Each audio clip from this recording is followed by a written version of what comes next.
ప్రిలిమ్‌లో ప్రిలిమినరీలో అందరూ ఫేస్ చేసే biggest problem ఏంటంటే ఓవర్ థింకింగ్. Over thinking.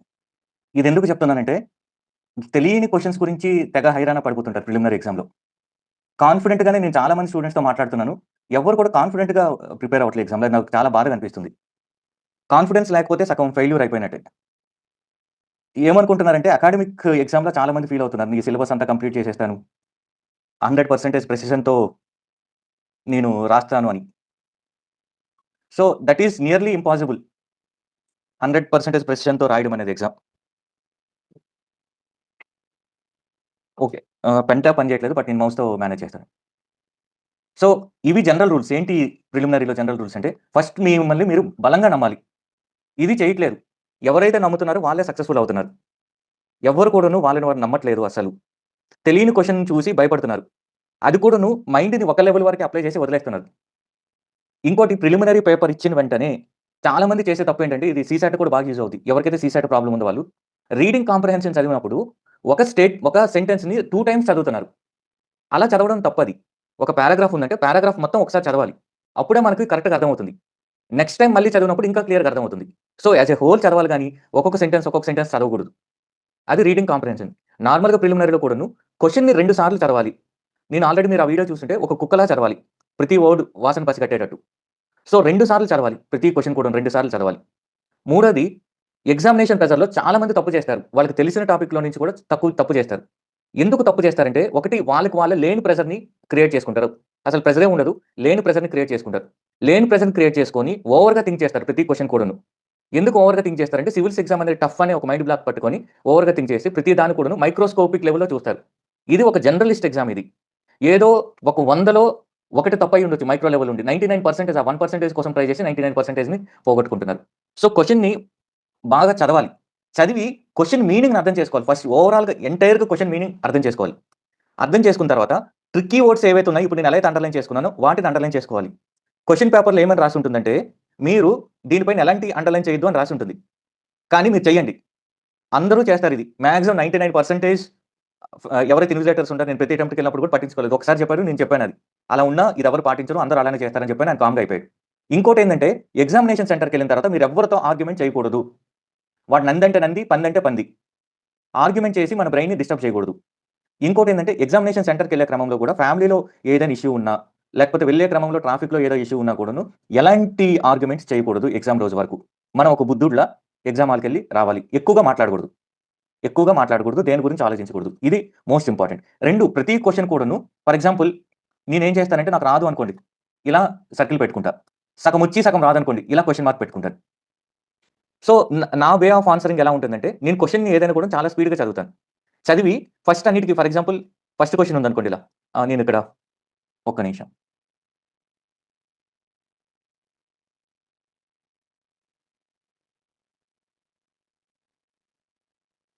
ఈ డాక్యుమెంట్ సెకండ్ పేజ్‌కి వెళ్ళాలంటే ఓకే. ఫర్ ఎగ్జాంపుల్ ఇదొక క్వెషన్ ఇది. ఈ క్వెషన్‌లో ఇలా ఉందిది. ఇది క్వెషన్ అనుకోండి. నేనేం చేస్తాను క్వెషన్ అంతా చదివి ఫస్ట్ ఏం చేస్తానంటే, ఈ స్టేట్‌మెంట్ రాంగ్ స్టేట్‌మెంట్ ఏదో నేను ఫస్ట్ ఐడెంటిఫై చేస్తాను. రైట్ దానికి వెళ్ళను నేను. రాంగ్ ఏదైతే ఉందో ఆ స్టేట్‌మెంట్‌ని 100% రాంగ్ అని ఫిక్స్ అవుతాను ఫస్ట్ థింగ్. చాలా మంది చేసే తప్పిది. ఫస్టే రైట్‌ని సెలెక్ట్ చేస్తారు. ఆ రైట్‌ని సెలెక్ట్ చేయడం వల్ల నెగెటివ్‌లో పోతాయి. 3 స్టేట్‌మెంట్స్ ఇస్తారు. 3 స్టేట్‌మెంట్స్ కింద 4 ఆప్షన్స్ ఇస్తారు. ఫస్ట్ స్టేట్‌మెంట్‌లో రాంగ్‌ని చూస్తాను. తర్వాత ఆప్షన్స్‌లో రాంగ్‌ని చూస్తాను. రాంగ్ అయిన దాన్ని ఇలా ఇంటూ కొట్టుకుంటాను. ఇలా ఇంటూ కొట్టుకుంటాను. రైట్ అయిన దాన్ని ఇలా కొడతాను ఇటువైపు.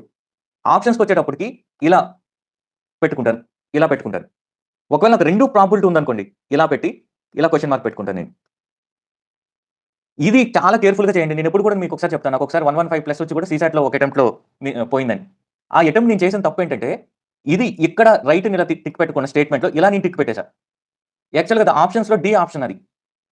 నేనిక్కడ చూసి సీసాట్ టైమ్ లేకుండా లాస్ట్‌లో బబుల్ చేసేటప్పుడు ఇది 3 ఉంది కదా! నేను బ్లైండ్‌గా సి పెట్టేసా. అది డి అది. నాకు ఆ ఇయర్ 65 పాయింట్ ఎంతో వచ్చాయి అది సీసాట్‌లో. ఒక క్వెషన్‌తో పోయింది. సో, మన మిస్టేక్స్ చాలా కాస్ట్‌లీ అవుతుంటాయి. అర్థమవుతుందండి? ఫస్ట్ థింగ్ బేసిక్ శానిటేషన్ ఉండాలి పేపర్ మీద. శానిటేషన్ ఏందంటే మళ్ళీ రిపీట్ చేస్తున్నాను. ఫస్ట్ రాంగ్‌ని ఎలిమినేట్ చేయగలగాలి. ఓకే. ఒక్క నిమిషం.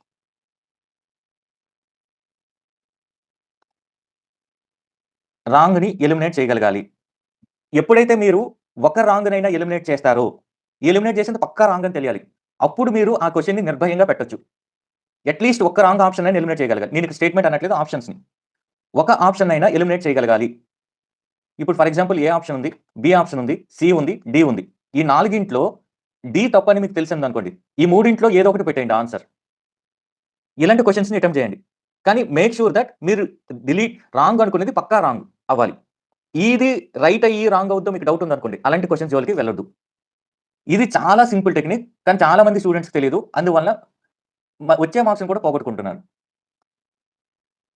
సో, మళ్ళీ మన ఇన్‌స్ట్రక్షన్స్‌కెళ్దాం.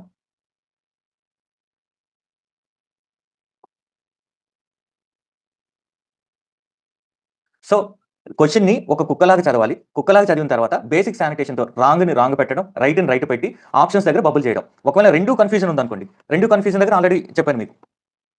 2 కన్‌ఫ్యూజన్ ఉంటే దానికి ఇలా క్వెషన్ మార్క్ పెట్టుకోవడం. ఫర్ ఎగ్జాంపుల్ ఏ, బి కూడా మీకు రైట్ అనిపించాయనుకోండి. నేను ఏ మార్క్ చేసుకుంటా, బి మార్క్ చేసుకుంటా. క్వెషన్ మార్క్ పెట్టుకుంటాను. తర్వాత ఈ రెండిట్లోని ఒకటి రాంగ్ అవుద్ది కదా! దాన్ని ఇలా రాంగ్‌గా కొట్టేస్తాను. అలానే నాట్ ఏదైతే ఉందో దాన్ని హైలైట్ చేసుకోండి. నాట్ ఏదైతే ఉందో దాన్ని పెద్దగా హైలైట్ చేసుకోండి. ఇలాంటి కీవర్డ్స్ అన్నిటిని కూడా మీరు క్లియర్‌గా అర్థం చేసుకోవాలి క్వెషన్ డైరెక్టివ్స్‌ని. దీనివల్ల ఏమవుతుందంటే ప్రతిసారి ఎగ్జామ్‌లో ఒక 2, 3 మనకు తెలిసిన వాటిని సిల్లీ మిస్టేక్స్ చేసి పోగొట్టుకుంటాం. అక్కడే చాలా మంది వరకు కట్ ఆఫ్‌లు పోతుంటాయి. మన ఈ టెస్ట్ సీరీస్ గోల్ ఏందంటే ఫస్ట్ 2 టెస్ట్ అయ్యేటప్పటికి ఒక్క సిల్లీ మిస్టేక్ కూడా ఉండకూడదు. ఒక్క సిల్లీ మిస్టేక్ కూడా ఉండకూడదు. 2 నాట్‌ది అనేది ఏదైతే క్వెషన్ ఉందో అది పక్కా చదవగలగాలి. పక్కా చదవగలగాలి. ఇది ఆల్రెడీ డిస్కస్ చేసాం. Eliminate first. రాంగ్ ఏదైతే ఉందో అది ఎలిమినేట్ చేయాలి. తర్వాత రైట్ ఆన్సర్‌కి రావాలి. ఫస్ట్ రైట్ ఆన్సర్ కాదు. ఇంకా ఇలాంటి పదాల కోసం మనం చూడాలి. ఆల్‌వేస్, ఓన్లీ, ఆల్, ఇన్‌కరెక్ట్ ఇలాంటి పదాల కోసం. ఇది నార్మల్‌గా క్వెషన్ పేపర్ ఉండేటప్పుడు. అలానే మీకేమీ తెలియనప్పుడు సిలబస్‌తో లింక్ చేయండి. సిలబస్‌తో లింక్ చేయండి. అప్పుడు మీకు ఆటోమేటిక్‌గా ఐడియా వస్తది. వీటన్నిటికన్నా మెయిన్ ఏంటంటే మీరు థియరిటికల్‌గా ఉండొద్దు ఎగ్జామినేషన్ హాల్‌లో. థియరిటికల్‌గా అస్సలు ఉండొద్దు. ప్రాక్టికల్ కామన్ సెన్స్ పెట్టండి. ప్రతి క్వెషన్‌లో కామన్ సెన్స్ అప్లై చేయండి. నేను ఫాలోయింగ్ క్వెషన్స్‌లో మనం చూద్దాం ఎలా కామన్ సెన్స్ పనిచేస్తుందో. ప్రతి క్వెషన్‌లో మీ డే టు డే అబ్జర్వేషన్‌ని దీంట్లో పెట్టాలి. డే టు డే ఏం అబ్జర్వ్ చేశారు. అప్పుడే క్వెషన్‌ని కరెక్ట్‌గా మీరు చేయగలుగుతారు. నేను టెక్స్ట్ బుక్‌లో ఉన్నదే నేను చూస్తానంటే పనికిరాదు. డే టు డే అబ్జర్వేషన్ ఉండాలి. క్వెషన్‌ని ఓవరాల్‌గా చదవాలి. ఎక్సెప్ట్ ఫ్యూ పాలిటీ క్వెషన్స్ గాని, అన్ని క్వెషన్స్ కూడాను ఓవర్ థింకింగ్ చేయకూడదు. అందుకని నేను దాన్ని హైలైట్ చేశా ఇక్కడ. ఓవర్ థింకింగ్ వల్లనే చాలా వరకు పోతుంది. అలానే మాక్ టెస్ట్‌లు వచ్చేటప్పటికి ఆన్సర్ ఒక్కటే చూడడం కాదు. మీకు ఆన్సర్ రైటా రాంగ్ అనేది చూడడం కాదు. ఇంకోటి ఏం చేస్తారంటే నేను కూడా బిగినింగ్‌లో చేసిన మిస్టేక్. ఫర్ ఎగ్జాంపుల్ మాక్ టెస్ట్‌లో నాకు ఆన్సర్ రైట్ అయింది. ఆన్సర్ రైట్ అయిన వెంటనే కరెక్ట్ ఆన్సర్ అని చూపిస్తే నేను అది వదిలేస్తాను. ఎక్స్‌ప్లనేషన్ చదవను. ఎందుకు చదవనంటే రైట్ కదని కాన్ఫిడెన్స్‌తో. మేబీ గెస్ వర్క్ వల్ల అది రైట్ అయ్యుండొచ్చు. ఆ పాయింట్ ఒకటే తెలిసుండొచ్చు ఆ టాపిక్‌లో. కానీ ఎక్స్‌ప్లనేషన్‌లో ఆ టాపిక్ అంతా కూడా కవర్ అవుద్ది. సో, మీకు మాక్ టెస్ట్‌లో అది రైట్ ఆన్సర్ అయినా కూడాను కీలో దాని ఎక్స్‌ప్లనేషన్ కూడా చూడాలి. So, think logically. ఎప్పుడు కూడాను కామన్ సెన్స్, లాజిక్‌ని మాత్రం వదలొద్దు. సో, ప్రతి వర్డ్‌ని కూడా రీడ్ చేయాలి. ఎలిమినేట్ చేయాలి. బేసిక్స్‌తో లింక్ చేసుకోవాలి. ఇది నార్మల్‌గా మాక్ టెస్ట్‌లకి చెప్తున్నాను. ప్రతిసారి కూడా రివిజన్ చేసుకోవాలి. ఏ టెస్ట్ కూర్చున్నా కూడాను ఆ రోజు మార్నింగ్ ఆ టెస్ట్‌కి సంబంధించిన సిలబస్ అంతా కూడా రివైజ్ చేయాలి. అందుకనే షెడ్యూల్‌లో ప్రతి సాటర్‌డే నేను టెస్ట్ పెట్టాను. కానీ ఈ ఒక్క సాటర్‌డే మాత్రం పెట్టట్లేదు. అది గురువారం పెడదాం అనుకుంటున్నాను. ఆ నెక్స్ట్ నుంచి ప్రతి సాటర్‌డే టెస్ట్ ఉంటుంది. ఆ సాటర్‌డే ఓన్లీ రివిజన్ కోసమే పెట్టాను నేను. ఏ మైక్రో టార్గెట్ కూడా ఇవ్వలేదు సాటర్‌డే. అర్థమైందండి? ఇక్కడి వరకు ఏమైనా డౌట్స్ ఉన్నాయా మీకు? ఎవరికైతే డౌట్స్ ఉన్నాయో వాళ్ళు మాట్లాడండి. మెసేజ్ చేయడం కన్నా మాట్లాడడం చాలా బెటర్.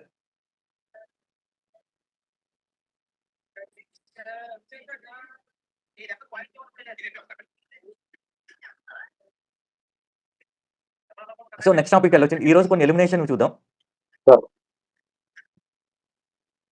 హ్మ్. ఇప్పుడు ఎలిమినేషన్ టెక్నిక్‌లో మోస్ట్ ఫండమెంటల్ ఏందంటే యూపీఎస్సీలో ఎక్స్‌ట్రీమ్ స్టేట్మెంట్స్ ఏవిచ్చినా కూడాను అవి మోస్ట్‌లీ తప్పుంటాయి. ఇక్కడ ఒక కేవియేట్ చెప్తున్నాను. ఇవన్నిట్లో కూడాను ఫర్ ఎగ్జాంపుల్ ఈ టెక్నిక్స్ వాడితే 100కి 100% రైట్ అవ్వవు. ఒక 70% రైట్ అవుతాయి. అంటే 10 క్వెషన్‌లు మీరు అటెంప్ట్ చేస్తే 7 రైట్ అవుతాయి. 3 రాంగ్ అవుతాయి.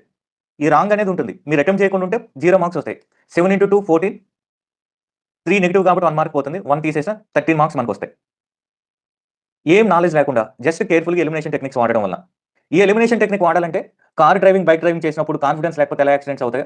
కాన్ఫిడెంట్ లేకుండా ఎలిమినేషన్ టెక్నిక్స్ పెడితే రాంగ్ అవుతాయి. ఎలిమినేషన్ టెక్నిక్స్ వాడకుండా ఓన్లీ నాలెడ్జ్ మీద నేను క్లియర్ చేస్తామంటే అటెంప్ట్స్ వేస్ట్ అవుతాయి. So, luck favours who take risk. Risk తీసుకున్న వాళ్ళకే లక్ ఫేవర్ చేస్తుందండి. లేదు అంటే అటెంప్ట్స్ మీద అటెంప్ట్స్ అవుతుంటాయి తప్ప ఎప్పుడు కూడా ప్రిలిమినరీ క్లియర్ అవ్వదు. 2 డ్రైవింగ్ చేసినప్పుడు కాన్ఫిడెన్స్ ఉండాలి ట్రాఫిక్‌లో. లేదంటే యాక్సిడెంట్స్ అవుతాయని చెప్పాను. ఆ కాన్ఫిడెన్స్ రావాలంటే ప్రాక్టీస్ చేయాలి. సో, ఈ ఎలిమినేషన్ టెక్నిక్స్ ఎందుకు నేనిప్పుడు చెప్తున్నానంటే, మన డే 1 టెస్ట్ నుంచి ప్రతి ఎలిమినేషన్ టెక్నిక్‌ని వాడాలి. ప్రిలిమినరీని లైట్ తీసుకోవద్దు.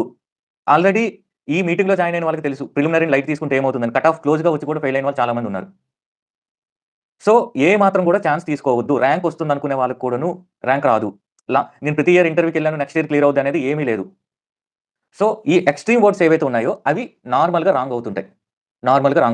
సో, అలాంటి ఎక్స్‌ట్రీమ్ వర్డ్స్‌ని మనం గమనించాలి. ఫర్ ఎగ్జాంపుల్ ఇన్‌ఫ్లేషన్ అనేది ఇండియాలో స్టడీలీ ఇంక్రీజింగ్ అంటాడు.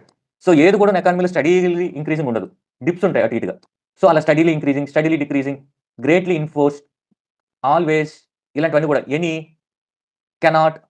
సో, ఈ ఎక్స్‌ట్రీమ్ వర్డ్స్ కానీ ఇక్కడ ఒకే ఒక కండిషన్ ఏందంటే ఈ ఎక్స్‌ట్రీమ్ వర్డ్స్ పాలిటీకొచ్చేటప్పటికి కేర్‌ఫుల్‌గా ఉండండి. పాలిటీలో. పాలిటీలో థియరీలోని ఎక్స్‌ట్రీమ్ వర్డ్స్ ఉంటే దానికి కేర్‌ఫుల్‌గా ఉండండి. పాలిటీకొచ్చేటప్పటికి కొంచెం కేర్‌ఫుల్‌గా ఉండాలి. ఎందుకంటే ఏ bill cannot be passed in Rajya Sabha. For example money bill. Passed అంటే అది ఓటింగ్ పెట్టలేరని నా ఉద్దేశం. నేను టెక్నికల్‌గా చెప్పట్లేదు. సో, అది extreme వర్డే. Rajya Sabha cannot vote on money bill. అది ఎక్స్‌ట్రీమ్ వర్డే. సో, మన ఈ లాజిక్ ప్రకారం అప్లై చేయకూడదు అక్కడ. పాలిటీలో ఏదైతే థియరీ ఉంటుందో ఆ థియరీకి దీన్ని అప్లై చేయకూడదు. ఇన్ జనరల్ క్వెషన్స్ ఉంటాయి కదా! వాటన్నిటికి దీన్ని అప్లై చేయొచ్చు. మనకు రూల్ తెలియాలి. రూల్‌కి ఎక్సెప్షన్ కూడా తెలియాలి. ఎక్కడెక్కడ వాడాలి? ఏమేం చేయాలని? ఫర్ ఎగ్జాంపుల్ ఇక్కడ ఒక స్టేట్మెంట్ ఇచ్చారు చూడండి. క్వెషన్ అంతా నేను ఇవ్వలేదు. ఒక స్టేట్మెంట్ ఒకటి ఇచ్చా. Carbon fires once used cannot be recycled. ఇది extreme statement. All casual workers are entitled for employees provident fund coverage. All casual workers అన్నాడు. సో, ఇప్పుడు ఫర్ ఎగ్జాంపుల్ ల్యాండ్‌లో పనిచేసే ఒక నార్మల్‌గా ఉంటారు. దినసరి కూలి. వాళ్ళందరూ కూడా వస్తారు. ఇలాంటి ఎక్స్‌ట్రీమ్స్ వచ్చేటప్పుడు అవి మోస్ట్‌లీ రాంగ్ అయ్యింది. ఇప్పుడు ఆ క్వెషన్ చూద్దాం మనం. ఇది ఓకేనండి. నేను ఫాస్ట్‌గెళ్తున్నాను, స్లో‌గెళ్తున్నాను. అసలు మీరు వింటున్నారా లేదా నాకు డౌట్ వస్తుంది. వింటున్నాం సార్. అర్థమవుతుంది. సో, ఎవరైనా ఒకరు నా వాయిస్ వినిపిస్తుందా?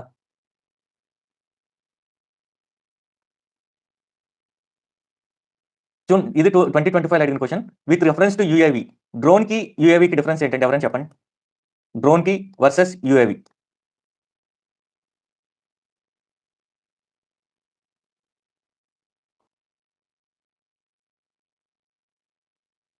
Drone versus UAV. ఇది ఫేమస్ క్వెషన్ ఇది. Drone versus UAV. సో, ఇక్కడ యూఏవీ గురించి అడిగారు. సెషన్ అయ్యేలోపు చెప్పండి. ఈ చాట్ జీపీటీ మాత్రం వాడొద్దు. ఆ! చూడండి ఇక్కడ all drones question are low is చూడగానే ఏదో టెక్నికల్‌గా అనిపిస్తుంది గానీ చాలా సోది question. All types of UAVs can do vertical landing. ఇది చూడండి ఎప్పుడు కూడాను మీరు ఆన్సర్ చేసినప్పుడు గాని, ఏదైనా టెస్ట్ రాసినప్పుడు place your self in the shoes of examiner. Examiner యొక్క లిమిటేషన్స్‌ని మీరు అర్థం చేసుకోండి. మనకి పేపర్ సెట్ చేసేది జర్నలిస్ట్. ఆయనేదో నాసానో, ఇస్రోనో లేకపోతే ఏలియనో కాదు. ఒక నార్మల్ ఎవరో ప్రొఫెసర్ చేస్తారు. ఆయన నాలెడ్జ్ కూడా లిమిటేషన్ ఉంటుంది. సో, అన్ని యూఏవీస్‌ని కూడాను ఆయన చదివి ఉండడు. యూఏవీస్ అనేది ఎమర్జింగ్ టాపిక్.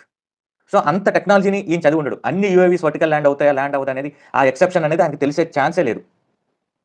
సో, ఇది తప్పు. All types of UAVs can do automated hovering. So, అన్నిటిని ఆయన రీసెర్చ్ చేసే ఛాన్సే లేదు. తప్పు. All types of UAVs can use battery only as a source. Can use battery అన్నాడనుకోండి ఒకలా. ఓన్లీ యాస్ ఎ సోర్స్ అన్నాడు పవర్ సప్లై. సో, ఇక్కడే మనకి కీ దొరికేసింది. తప్పు. సో, అన్నీ తప్పు. నన్. దీని గురించి నాకసలు తెలియనే తెలీదు. వర్టికల్ ల్యాండింగ్ తెలీదు. ఓన్లీ సోర్స్ అనేది తెలీదు. ఏమీ తెలీదు. బట్ ఈజీ బోనస్ మార్క్ ఇది 2 మార్క్స్.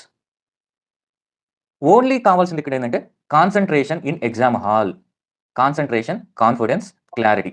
ఈ 3 లేకపోతే మన బ్రెయిన్ పనిచేయదక్కడ. సో, అర్థమైంది? క్వెషన్ ఎప్పుడు కూడాను ఇలాంటి క్వెషన్స్ మినిమమ్ ఇలాంటి బోనస్ క్వెషన్స్ ఎలిమినేషన్ టెక్నిక్స్ వాడేది 20 క్వెషన్స్ వరకు ఉంటాయి. 20లో అట్‌లీస్ట్ మనకు 15 రైట్ అవుతాయి. అట్‌లీస్ట్ 15 రైట్ అవుతాయి. ఇది లక్ కాదు. జస్ట్ సైంటిఫిక్‌గా మనం ఎలిమినేట్ చేయడమే. ఇది ఇంటెలిజెంట్ గెస్ ఇది అంతే. Next question. అన్నీ చేయట్లేదు. ప్రతి రూల్‌కి, ప్రతి ఎలిమినేషన్ టెక్నిక్‌కి ఒక క్వెషన్ చూద్దాం.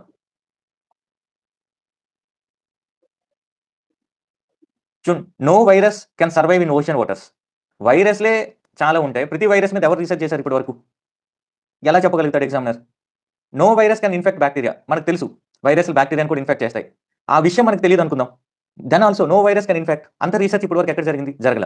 No virus can change the cellular transcriptional activity. Transcriptional మళ్ళీ ఇది ఇంపార్టెంట్. ట్రాన్స్లేషన్, ట్రాన్స్క్రిప్షన్ యొక్క డిఫరెన్స్. ఇలాంటి ఫండమెంటల్ మాత్రం తెలియాలి. బట్ ఇక్కడ క్వెషన్ చూడండి. అసలు మీకు ఫండమెంటల్స్ తెలుసా? తెలీదనేది కాదు. ఇక్కడ వైరస్‌ల మీద వైరస్‌లే ఒక ఇన్ఫినిటీ.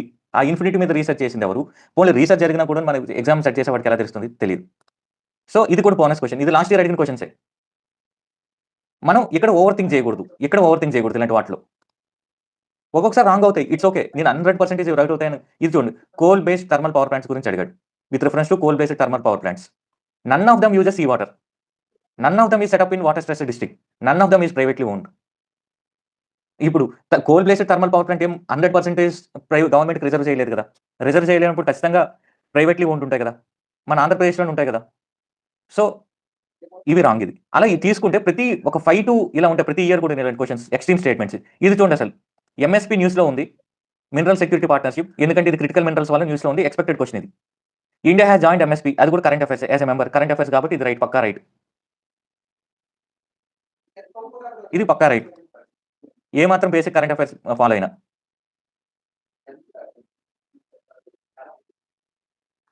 చూడండి ఇది. India is a resource rich country. It's okay. ఇది జనరల్ పదం ఇది.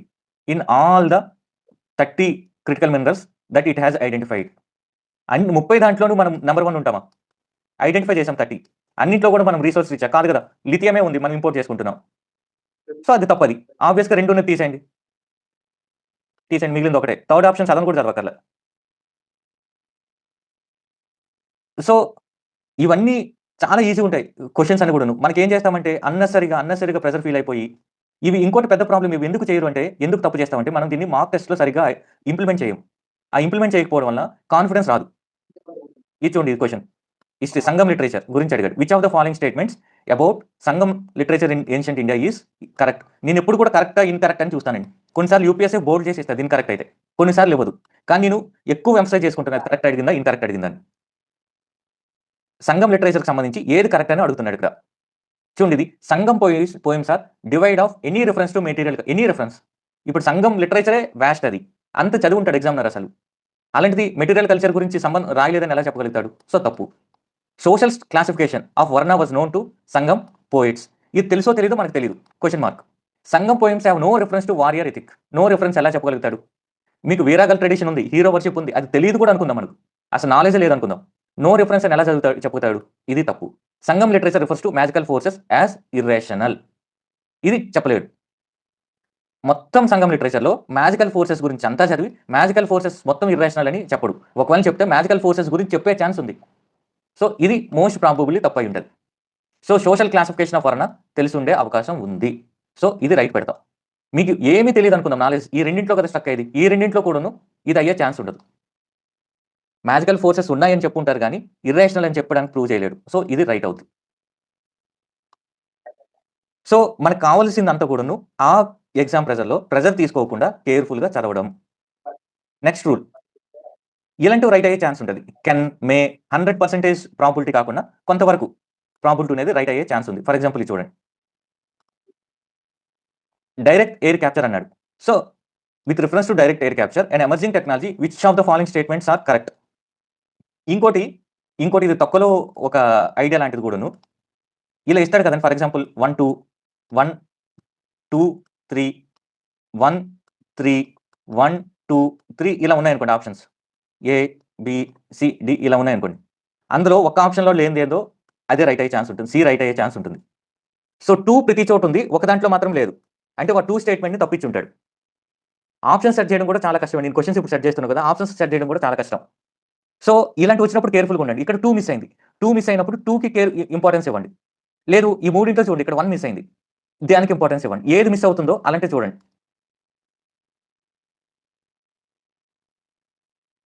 ఇలాంటి ఆప్షన్స్ చూస్తే మీకు అర్థం. అలాంటివి వచ్చినప్పుడు నేనే చెప్తా అది. డైరెక్ట్ ఎయిర్ క్యాప్చర్ గురించి అడిగాడు. Which of the following statements are correct. It can be used as a way of carbon sequestration అన్నాడు. కెన్ బి యూజ్డ్ అయ్యి ఉండొచ్చు. Can be a valuable approach for plastic production in food processing.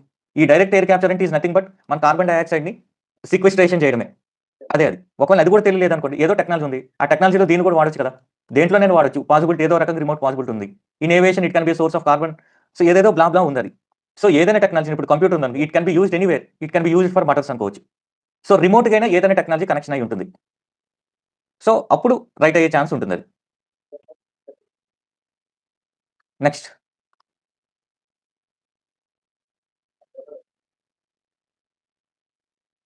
మళ్ళీ emphasize చేస్తున్నాను. ఇది practice లేకుండా చేయకూడదు ఇది. Exam హాల్‌కెళ్ళి నేను ఫైనల్ ఎగ్జామ్‌లో నేను ట్రై చేస్తానంటే వర్కౌట్ అవ్వదు. ఇంకోటి యూపీఎస్సీ ఎక్కువ సార్లు ఎగ్జాక్ట్ డేటా ఇచ్చినప్పుడు తప్పు ఇవ్వడానికి ట్రై చేస్తది. ఇది కేర్‌ఫుల్‌గా ఉండండి. మళ్ళీ పాలిటీలో వాడు కరెక్ట్ ఆర్టికల్ ఒక్కొక్కసారి ఇస్తుంటాడు. సో, బట్ ఎగ్జాక్ట్ డేటా ఇచ్చినప్పుడు తప్పు అయ్యే ఛాన్స్ ఉంటుంది. ఎగ్జాక్ట్ డేటా ఇచ్చినప్పుడు. So, carbon dioxide emissions in India are less than 0.52 ఇది మాక్సిమం తప్పు అయ్యే ఛాన్స్ ఉంటది.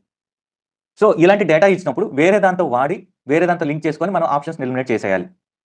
ఎగ్జాక్ట్ డేటా ఉన్నప్పుడు. నెక్స్ట్ చూడండి. India accounts for 32% of global export of goods. First thing మన కామన్ సెన్స్ ఏందంటే మన మ్యానుఫ్యాక్చరింగ్ సెక్టర్ బేసే తక్కువ. సో, గ్లోబల్ ఎక్స్‌పోర్ట్‌లో 32% ఉంటే మన మ్యానుఫ్యాక్చరింగ్ సెక్టర్‌లో కరెంట్‌లీ మనం 16% ఉన్నాం మన జీడీపీలో. అది 25%కి టార్గెట్ పెట్టుకుంటున్నాం. ఇప్పుడు హార్డ్‌లీ ఓవరాల్‌గా ఇంటర్నేషనల్ దాంట్లో 2% ఉంది. బట్ వాడు 32% ఇచ్చాడు. ఇలా చూసుకున్నా కూడా తప్పు. నెక్స్ట్ ఇలా బోత్ ద స్టేట్మెంట్స్ ఇచ్చారనుకోండి ఆప్షన్స్‌లో. ఇలా both statement 1, 2 are correct. Statement 2 is the correct. ఇలాంటి దాంట్లో ఏదో ఒకటి తప్పిచ్చే ఛాన్స్ ఉంటుంది. తప్పిచ్చే ఛాన్స్ ఉంటుంది. కొన్ని కండిషన్స్‌లో మాత్రమే బోత్ స్టేట్మెంట్ 1, 2 ఆర్ కరెక్ట్ అయ్యే ఛాన్స్ ఉంటుంది. బోత్ స్టేట్మెంట్ కరెక్ట్ అయ్యే ఛాన్స్ ఉంటుంది. ఇవన్నీ కూడాను లాస్ట్ రిసార్ట్‌గా వాడాలి. అంతే తప్ప నేను చదవకుండా దీన్నంతా వాడతానని ఇది మైరోనా పార్టికల్ లాస్ట్ ఇయర్ మొత్తం న్యూస్‌లో ఉంది. ఇది ఎక్స్‌పెక్టెడ్ క్వెషన్ ఇది. It is expected that Majorana 1 chip will enable quantum computing. Correct. ఇంకోటి Majorana chip has been introduced by Amazon Web Service. తప్పిది. మైక్రోసాఫ్ట్ ఇది చేసింది. ఇన్ జనరల్‌గా యూపీఎస్సీ ఇలాంటివి ఇచ్చినప్పుడు తప్పిస్తుంటుంది. ఆర్గనైజేషన్ గాని, ఇలాంటి నేమ్స్ ఇచ్చినప్పుడు గాని, కంపెనీస్ గాని ఇచ్చినప్పుడు ఇన్ జనరల్‌గా తప్పిస్తది. ఇన్ జనరల్‌గా. దీంట్లో చూడండి ఇది తప్పు అనుకుందాం మనకు అమెజాన్ వెబ్ సర్వీస్ తప్పు. ఒకటి పక్కా రైట్. ఫస్ట్ ఒకటి రైట్ ఉన్నవని టిక్ పెట్టుకుందాం. 1, 1, 1 ఖచ్చితంగా బి తప్పు. ఫస్ట్ ఎలిమినేట్ చేయాల్సింది తప్పుది. ఈ మూడింట్లో కూడాను 2 ఉన్నది తప్పు అనుకుందాం. 1 అండ్ 3 నేను ఇలా సర్కిల్ చేసుకుంటాను దాన్ని. So, deep learning is a subset of machine learning. అది చదవను కూడా లేదు. అది నార్మల్ మనకు తెలిసిందే. మెషిన్ లెర్నింగ్ అనేది లో పార్ట్ డీప్ లెర్నింగ్. ఈ రెండిటికి డిఫరెన్స్ ఏంటంటే డీప్ లెర్నింగ్ అనేది న్యూరల్ నెట్వర్క్స్‌ని మన న్యూరల్ నెట్వర్క్ మిమిక్ చేస్తూ వాడుతుంది కాబట్టి అది డీప్ లెర్నింగ్ అంటుంది. సో, మెషిన్ లెర్నింగ్‌లో ఇంకా అడ్వాన్స్‌డ్ డీప్ లెర్నింగ్ అది. అది తెలియకపోయినా కూడాను మనం కాన్ఫిడెంట్‌గా ఆన్సర్ పెట్టేయొచ్చు.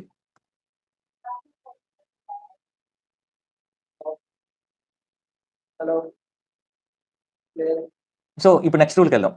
ఇక్కడ కూడా అంతే. ఇక్కడ కూడా 10 times of the received polls అది తప్పది.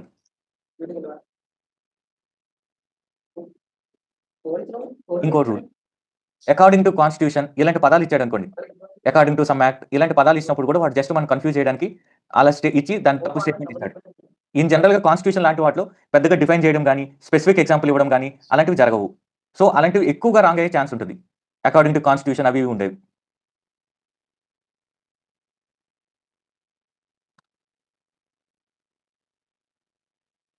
చూడండి constitution of India defines its basic structure in terms of federalism తప్పిది.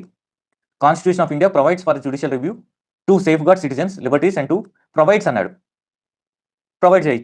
For judicial review to safeguard the citizens liberties and preserve ideals. ఇది కంప్లీట్‌గా జ్యుడిషియల్ రివ్యూ మనకు చెప్పలేదు. మనం ఇంటర్ఫియర్ చేసుకున్నాం. ఆర్టికల్ 13, 22, 226 వీటి నుంచి. సో, ఎప్పుడైతే ఇలాంటి కాన్స్టిట్యూషన్ వచ్చిందో అలాంటిది తప్పయ్యే ఛాన్స్ చాలా చాలా ఎక్కువ.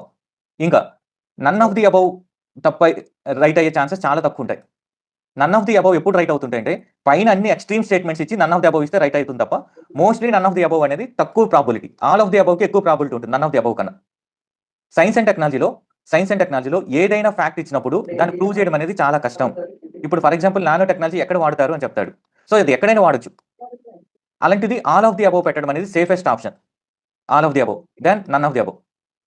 నన్ ఆఫ్ ది అబౌవ్ ఎప్పుడు రైట్ అవుతుందంటే పైన ఎక్స్‌ట్రీమ్ స్టేట్మెంట్స్ ఇచ్చినప్పుడు none of the above right అవుతుంది. ఇది. ఒక్కొక్కసారి ఏం చేస్తాడంటే స్టేట్మెంట్ 1లో 2లో డెఫినిషన్ ఇస్తాడు. ఫర్ ఎగ్జాంపుల్ ఇన్‌ఫ్లేషన్ అంటాడు, డీఫ్లేషన్ అంటాడు. అటు దిటు, ఇటు దటు మారుస్తుంటాడు.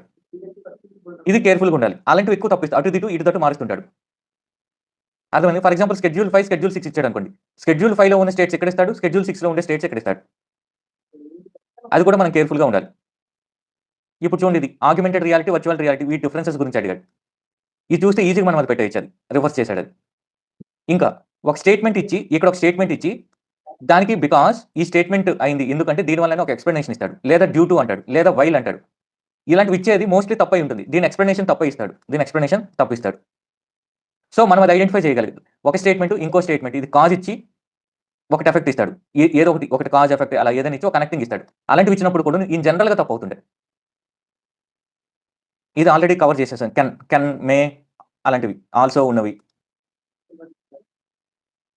ఇది కూడా కవర్ చేశాం. ప్రూవ్ ఆర్ డిస్‌ప్రూవ్ చేయడం అనేది చాలా చాలా కష్టం. ఎస్పెషల్లీ సైన్స్ అండ్ టెక్నాలజీలో.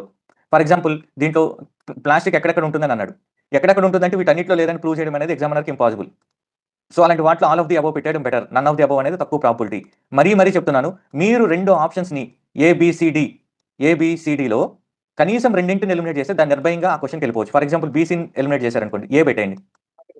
ఇక్కడ నన్ ఆఫ్ ది అబవ్ ఉండి ఇక్కడ ఏ ఉంటే ఏ పెట్టండి ఎక్కువగా. ఈవెన్ నేనైతే ఒక ఆప్షన్ ఎలిమినేట్ చేసినా కూడా పెట్టేస్తా. మరీ చెప్తున్నాను, ఆ ఎలిమినేట్ చేసింది పక్కా రాంగ్ అయి ఉండాలి. ఆ ఎలిమినేట్ చేసింది పక్కాగా రాంగ్ అయి ఉండాలి. చూడండి, ఇది కార్బన్ ఫైబర్స్ గురించి సేమ్ అంతే కాన్సెప్ట్. మన కార్బన్ ఫైబర్స్ గురించి పెద్దగా చదువుకోకపోయినా ఆ ఇయర్ న్యూస్‌లో ఉంది కార్బన్ ఫైబర్స్. ఈవెన్ చదువుకోకపోయినా కూడా అది పెట్టేయొచ్చు. ఈ మధ్యన ట్రెండ్ ఏం చేశాడంటే 4 కన్నా ఎక్కువ పేర్స్ ఇస్తున్నాడు ఒక క్వెషన్‌లో. మీరు లాస్ట్ ఇయర్, బిఫోర్ ఇయర్ చూస్తే 4 ఆర్ మేరు పేర్స్ ఇచ్చినప్పుడు ఇన్ జనరల్‌గా ఆల్ పేర్స్ రైట్ అయ్యే ఛాన్స్ తక్కువ ఇస్తున్నాడు. సో 2 లేదా 3 పేర్లు అలా రైట్ అయ్యే ఛాన్సే ఎక్కువగా ఉంటుంది. నేను గమనించాది. చూడండి, ఇలాంటివి ఇచ్చినప్పుడు ఈ మధ్యన ఈ పిచ్చి ఎక్కువైపోయింది. అందువల్ల టైం సరిపోవట్లేదు జీఎస్‌లో కూడా. 1, 2, 3, 4, 5 అని కూడా ఇచ్చేసి మ్యాచ్ ద ఫాలోయింగ్ అనేది 2 పేర్లు ఇవ్వట్లేదు, 3 పేర్లు ఇస్తున్నాడు మ్యాచ్ ద ఫాలోయింగ్ అనేది. So last year paper 2025 paper చాలా లెంతీగా ఉంది. చాలా స్టూడెంట్స్ చాలా మంది ఇబ్బంది పడ్డారు కంప్లీట్ చేయడానికి కూడా జీఎస్. ఇప్పుడు Aryadeva famous person, Jain scholar కాదు, Buddhist scholar. Dignaga Buddhist scholar, Nathamuni Vaishnava scholar. So అది ఎందుకు చెప్తున్నానంటే నాకు తెలియకపోయినా ఆల్ ద 3 అనేది రాంగ్. ఆల్ ద 3 పేర్స్ పెట్టకున్నా నన్ ఆఫ్ ది పెట్టుకొని ఈ రెండిట్లో మీరు ఒకటి పెట్టేయచ్చు. సో అప్పుడు మీ ప్రాబిలిటీ ఎంత అవుతుంది? 50% ప్రాబిలిటీ అవుతుంది. మీ ప్రాబిలిటీ 50% మీ ప్రాబిలిటీ అవుతుంది. ఈ క్వశ్చన్ చూడండి. With reference to ancient India 600 to 322 BC అంటే Mahajanapada period. Consider the following periods. ఒక టెరిటరీ ఇచ్చాడు, రివర్ ఇచ్చాడు. ఇక్కడ నేను అది ఫోటో అస్మక, గోదావరి, కాంబోజ, విపస, అవంతి, మహానది, కోసల, సరయు. సో దీంట్లో కూడాను ఖచ్చితంగా ఆల్ 4 అయ్యే ఆప్షన్ ఉండదు. నేను తీసిన కూడా తీయలేదు. ఆల్ 4 అయ్యే ఆప్షన్ ఉండదు. 1 కూడా ఆప్షన్ అయ్యి ఉండదు. సో మీకు తెలుసు అస్మక గోదావరి నది పైన, కాంబోజ విపస అంటే బియాస్ రివర్. నేను విపాస బసు అని గుర్తుపెట్టుకున్నాను, విపస బియాస్ రివర్ అని. అవంతి తెలుసు, అవంతి మీకు ఉజ్జయిన్ రివర్ అంటే నర్మదా రివర్ అది ఉండాలి తప్ప మహానది ఒరిస్సాలో ఉంది. కోసల మీకు తెలుసు, కోసల క్యాపిటల్ ఏదండి? కోసల క్యాపిటల్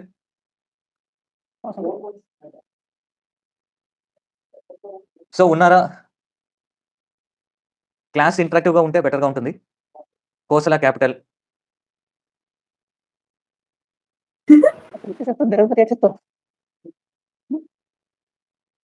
కోసల క్యాపిటల్ ఇప్పుడు యూపీ ఇదనుకోండి. యూపీలో ఈ నార్త్‌లో ఉండేది Kosala.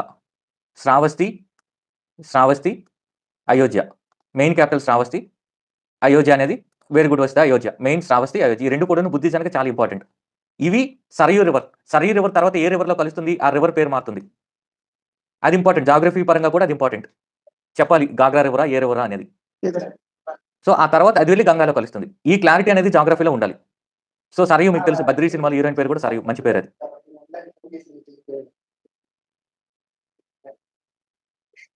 Shravasti is capital and second capital is Ayodhya. Both places are important for Buddha. Buddha Shravasti కూడా వెళ్ళాడు. సో ఇది కూడా చూడండి, ఇది ప్లాంట్ డిస్క్రిప్షన్ అడిగాడు మొన్న 2025లో. ఈ మధ్యన ఎన్ని పేర్స్ అడిగాడు? 5 పేర్స్ అడిగాడు. సో ఒకటి అన్ని తీసేసి మిగతా దాంట్లో ఉన్న ఆప్షన్స్ రెండింటి ఒకటి పెట్టండి. మీరు కొన్ని ఎలిమినేట్ చేయగలిగితే.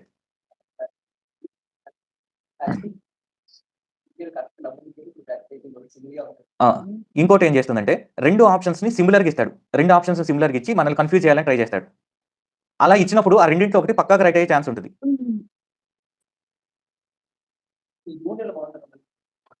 5 పేర్స్ క్వెషన్ అనేది నేను సాల్వ్ చేయమని నేను చెప్పట్లేదండి. అందులో నన్ ఆఫ్ ది అబోవ్ అయ్యేది, ఆల్ ఆఫ్ ది అబోవ్ అనేది ఆ 2 పెట్టొద్దు. మిగతా రెండిట్లో ఏదైనా పెట్టండి అని చెప్తున్నాను నేను అది. అది యూజ్‌లెస్ క్వెషన్ అండి. దాన్ని సాల్వ్ చేసినా కూడా మరి ఇలాంటి క్వెషన్ ఇంకోటి చెప్తున్నాను. ఇలాంటి క్వెషన్స్‌ని మీరు చదవకూడదు. What to read, what not to read ఉంది కదా! ఇలాంటి కసావా, గిసావాలు అడిగినవి అసలు చదవకూడదు అది. వాటిని ముట్టకూడదు. మనం కొంత నెగెటివ్ పీపుల్‌కి దూరంగా ఉండాలి కదా! అలానే కొన్ని నెగెటివ్ క్వెషన్స్ కూడా దూరంగా ఉండాలి. ఆ టైప్‌లో నంబర్ 1 క్వెషన్ ఇది. నేను అది చెప్దామని కూడా అనుకున్నాను అది. సో దీనిపైన డిస్కషన్ కూడా వేస్ట్ ఇది. ఒకవేళ ఇలాంటి క్వెషన్ మీరు రైట్ పెడుతున్నారంటే మీ ప్రిపరేషన్ రాంగ్ వేలో వెళ్తుంది. నేను చెప్పాను కదా, నేను క్లాస్‌లో వీవీఎస్ లక్ష్మణ్ కొన్ని బాల్స్ వదిలేస్తాడని. అలాంటి బాల్స్ ఇవి. ఆ దరిద్రమైన క్వెషన్స్ అవి. ఒకవేళ మీరు రైట్ పెడుతున్నారంటే మీరు రాంగ్ డైరెక్షన్‌లో వెళ్తున్నారు ప్రిపరేషన్‌లో. సరయూ రివర్‌ది తప్పు పెట్టారంటే మీరు తప్పు డైరెక్షన్‌లో వెళ్తున్నారు. ఎప్పుడు కూడాను ఓవర్ థింకింగ్ అనేది చేయకూడదు. మరీ చెప్తున్నాను. ఓవర్‌గా థింక్ చేసేయదు. జనరలిస్ట్‌గా ఆలోచించండి. నెక్స్ట్ పాలిటీ క్వెషన్స్‌కి వచ్చేటప్పటికి ఇప్పుడు మన మెయిన్ డిస్కషన్‌కి వెళ్దాం పాలిటీకి.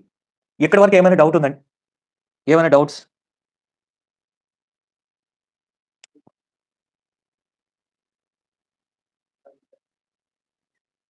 సో ఇంకేమైనా డౌట్స్ ఉన్నాయి ఇప్పటి వరకు ఎలిమినేషన్స్? చెప్తున్నాను, ఇది మీరు ఎగ్జామ్ ఫ్రీక్వెంట్‌గా రాసి దాంట్లో అప్లై చేస్తేనే మీరు మాస్టర్ అవుతారు దీంట్లో. అప్పుడు మీ స్కోర్ ఎట్టి పరిస్థితుల్లోనూ 105 కన్నా ఎక్కువ వస్తుంది. 105 కన్నా ఎక్కువ వస్తుంది మీకు. లేదు అనుకుంటే మీ స్కోర్ అనేది ఎప్పుడు కూడాను యూపీఎస్సీలో 3000 ఉంటుందండి. 50 కన్నా తక్కువ వచ్చిందనుకోండి మీరు అసలు ప్రిపరేషన్ పెద్దగా చేయట్లా.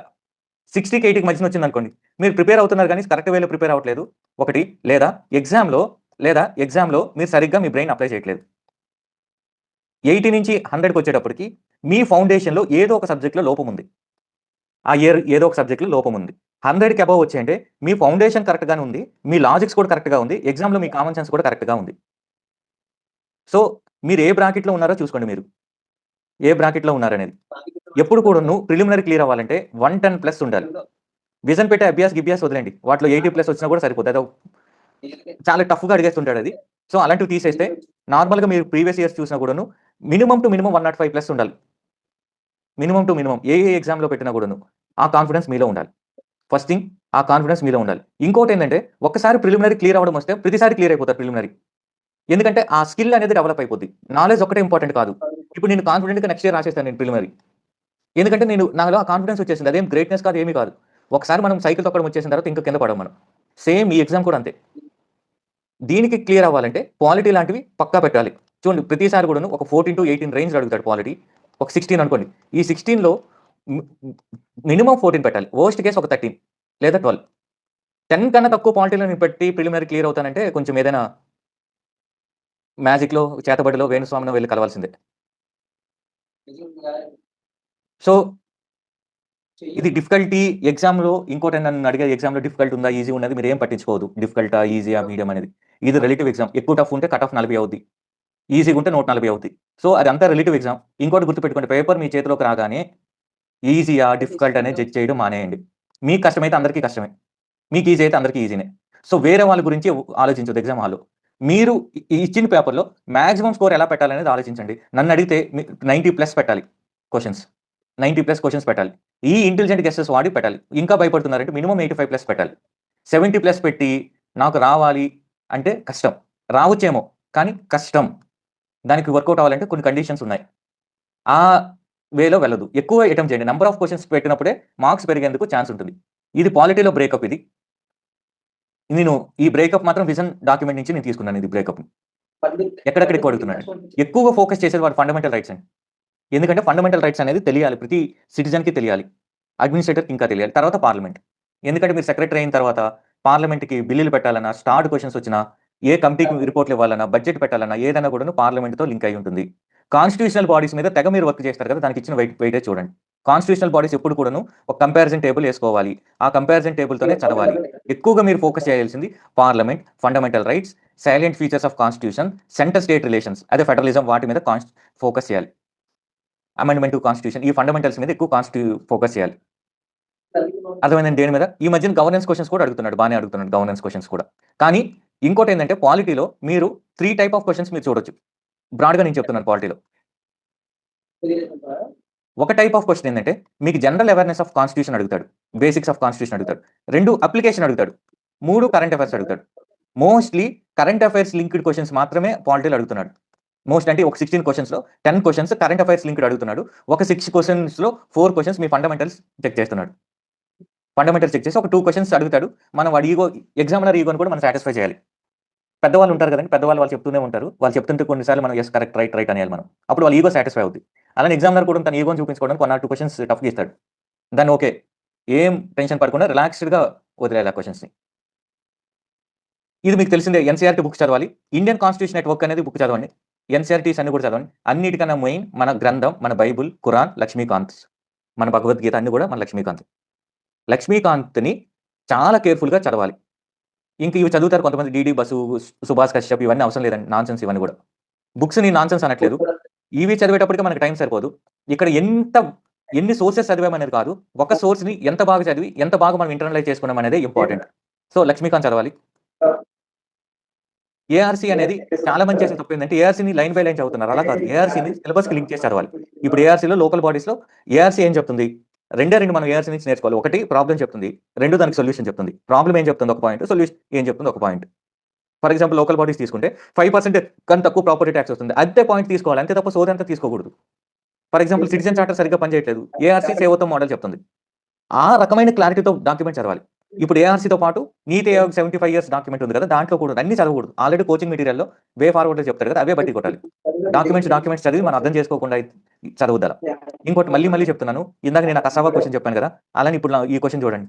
Brigadier, army commander, major general, major, squadron ఇవన్నీ స్టాక్ జీకేలు. ఇలాంటివి ఎక్కువ బయాలజీలో అడుగుతుంటాడు. 1 ఆర్ 2 క్వెషన్స్ ఉంటాయి. ఈ 1 ఆర్ 2 క్వెషన్స్ కోసమని అన్ని టైమ్ వేస్ట్ చేయొద్దు. ఇలాంటి క్వెషన్స్ చదవద్దసలు. టైమ్ వేస్ట్ వీటి వల్ల. ఇంకోటేంటంటే మీరు ప్రిలిమినరీలో చదివింది మెయిన్స్‌లో కూడా యూజ్ అయ్యేటట్టు చదవాలి. ఈ క్వెషన్ చదువుతారు. ఈ హైరార్కీ మొత్తం చదువుతారు. రేపు సీఎస్ఎఫ్ హైరార్కీ అడుగుతాడు. సీఆర్‌పీఎఫ్ హైరార్కీ అడుగుతాడు. అవార్డ్స్ అడుగుతాడు. ఒకసారి స్పోర్ట్స్ గురించి అడిగాడు. ఆ క్వెషన్స్ తప్పు పెట్టినా కూడా పర్వాలేదు. గవర్నెన్స్‌లో రైట్ పెట్టారనుకోండి. పాలిటీలో రైట్ అవుతుంది. మెయిన్స్‌లో కూడా రైట్ అవుద్ది. ఇవి రైట్ అవ్వడం వల్ల పెద్ద యూజ్ ఉండదు. సో, అర్థమైందండి ఇక్కడి వరకు? అట్‌లీస్ట్ ఒకరైనా మైక్ ఆన్ చేసి చెప్తే అర్థమైంది సార్.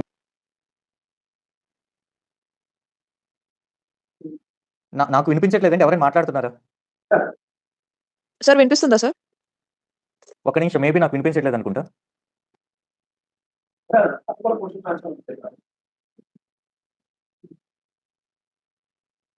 ఇప్పుడు మాట్లాడండి. నాకు ఇందాక వరకు నా బ్లూటూత్ ఆఫ్‌లో ఉందనుకుంటాను నేను. ఇప్పుడు వినిపిస్తుందా సార్? ఇప్పుడు వినపడుతుందండి. అర్థమవుతుంది సార్. ఓకే. అంటే ఇప్పటి వరకు నా బ్లూటూత్ పని చేయలేదు. దానివల్ల వినిపించలేదనుకుంటా. కనెక్ట్ అవ్వలేదు అది. ఓకే. ప్రదీప్ మీ మైక్ మ్యూట్‌లో పెట్టుకోండి.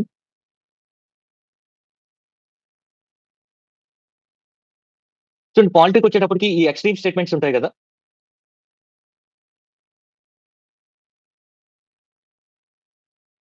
ఒక్క నిమిషం ప్రదీప్ మీ mic okay.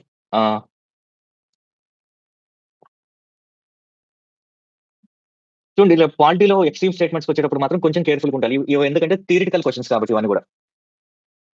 Rajya Sabha cannot vote on ఇది ఎక్స్‌ట్రీమ్ స్టేట్మెంటే కదా! నేను తప్పు కొడతానంటే ఇది వర్కౌట్ అవ్వదు ఇది. ఇది minimum basic తెలియాల్సిందే. Cannot discuss annual financial statement. ఇంకోటి క్వెషన్ ఎప్పుడు చదివినా కూడాను యూపీఎస్సీ ఓవర్ యాక్షన్‌కి ఇలాంటి ఫ్యాన్సీ పదాలు వాడుతుంది. ఆ ఫ్యాన్సీ పదాలు తీసేసి సింపుల్ పదాలతో రీప్లేస్ చేసుకోవాలి. యాన్యువల్ ఫైనాన్షియల్ స్టేట్మెంట్ 112 ఆర్టికల్ అనేది కాకుండా budget. Rajya Sabha can discuss budget. ఒక 14 డేస్ వరకు వాళ్ళ దగ్గర పెట్టుకొని డిస్కస్ చేయొచ్చు దాని గురించి. ఎప్పుడు కూడాను పాలిటీ చదివినప్పుడు మీ బేసిక్ న్యూస్ పేపర్‌ని అప్లై చేయండి.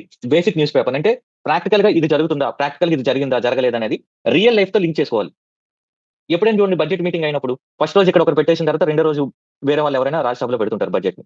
అవును కదా! రాజ్యసభలో అది పెడతారు కదా! మాట్లాడతారు కదా! రాజ్యసభలో కూడా అనుకుంటా. సో, ఆల్‌వేస్ మీ నాలెడ్జ్‌లో మీరు రోజు న్యూస్ పేపర్ చదివే నాలెడ్జ్‌ని పాలిటీలో అప్లై చేయాలి. Most important. నాకు పాలిటీలో ఎక్కువ యాక్యురసీ రావడానికి కారణం ఇదే. ఈ ఒక్క ప్రిన్సిపలే. నేను ఏదైతే కరెంట్ అఫైర్స్ పాలిటీ చదువుతానో ప్రతీది కూడా నేను లింక్ చేస్తాను. న్యూస్ చూడడం వల్ల ఒక అడ్వాంటేజ్ ఉంటుందండి. ఆల్ ఇండియా రేడియో న్యూస్ వినమని మీకు అందరికీ నేను నా ఫస్ట్ వీడియో నుంచి నేను చెప్తుంటాను. మార్నింగ్ టైమ్‌లో ఒక 15 మినిట్స్ ఉంటుంది. మీరు వాష్‌రూమ్‌కెళ్ళినప్పుడు ఎప్పుడైనా కూడా 15 మినిట్స్ వింటే చెప్తారు. ఆడియో దాంతో మనకు ఎక్కువ గుర్తుంటుంది. ఆడియో, వీడియో, విజువల్ అనేది. So, cannot discuss, can discuss 3 తప్పుకొట్టేయండి. ఈ 1, 2లో ఒకటుంటుంది. ఎలానో వోట్ చేయలేదు. సో, 1 మనీ బిల్‌ని అమెండ్ చేయలేరు. సింప్లెస్ట్ ఫార్మ్‌లో మీరు ఏదైనా కూడాను ఏ క్వెషన్ చదివినా కూడాను చూడాలి. సింప్లెస్ట్ ఫార్మ్‌లో. ఇంకోటి ఇలాంటి ఎక్కువ స్టేట్మెంట్ ఉన్న క్వెషన్స్ ఈ మధ్యనే స్టార్ట్ అయింది. మీరు రెడీగా ఉండండి ఈ టైప్ ఆఫ్ క్వెషన్స్‌కి. లెంగ్తీ క్వెషన్స్ ఒకటి, నంబర్ ఆఫ్ క్వెషన్స్ పెరిగేది. దాంట్లో కూడాను ఇంపార్టెంట్ అండర్‌లైన్ చేసుకోవాలి. లాస్ట్ ఇయర్ నుంచి ట్రెండ్ ఇది.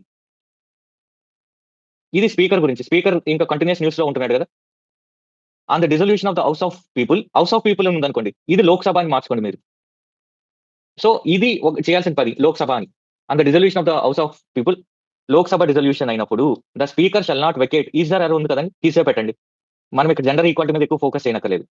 Until immediately before the first meeting of the house of the people after the dissolution. ఇక్కడ కూడా లోక్‌సభ పెట్టుకొని అలా చదవండి. అప్పుడు ఇది స్టేట్మెంట్ చాలా ఈజీ అయిపోద్ది. అకార్డింగ్ టు ద ప్రొవిజన్స్ అని ఉందనుకోండి. టు ద ప్రొవిజన్స్ అవ్వలేదు. అకార్డింగ్ టు ద కాన్స్టిట్యూషన్ చాలు. ఆఫ్ ఇండియా అక్కర్లేదు. ఇలా చేస్తున్నప్పుడే మనకు ఫాస్ట్ రీడింగ్ అలవాటు అవుతుందండి. According to the constitution according to the provisions of the constitution of India that is republic of India Bharat అన్నా కూడా పెద్ద చేంజ్ ఏమి ఉండదు. ఇలాంటివి తీసేయాలి. A member of house of the parliament MP Lok Sabha MP అనుకోవాలి మీరప్పుడు. On being elected as shall resign from political party immediately అని ఉంది. షల్ రిజైన్ ఇది అక్కర్లేదు కదా!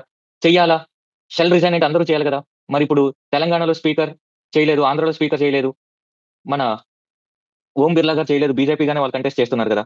సో, అది ప్రాక్టికల్ నాలెడ్జ్ రావాలి. అప్పుడు ఇది తప్పిది. 2 తప్పు తీసేయండి. ఇది ఆన్సర్.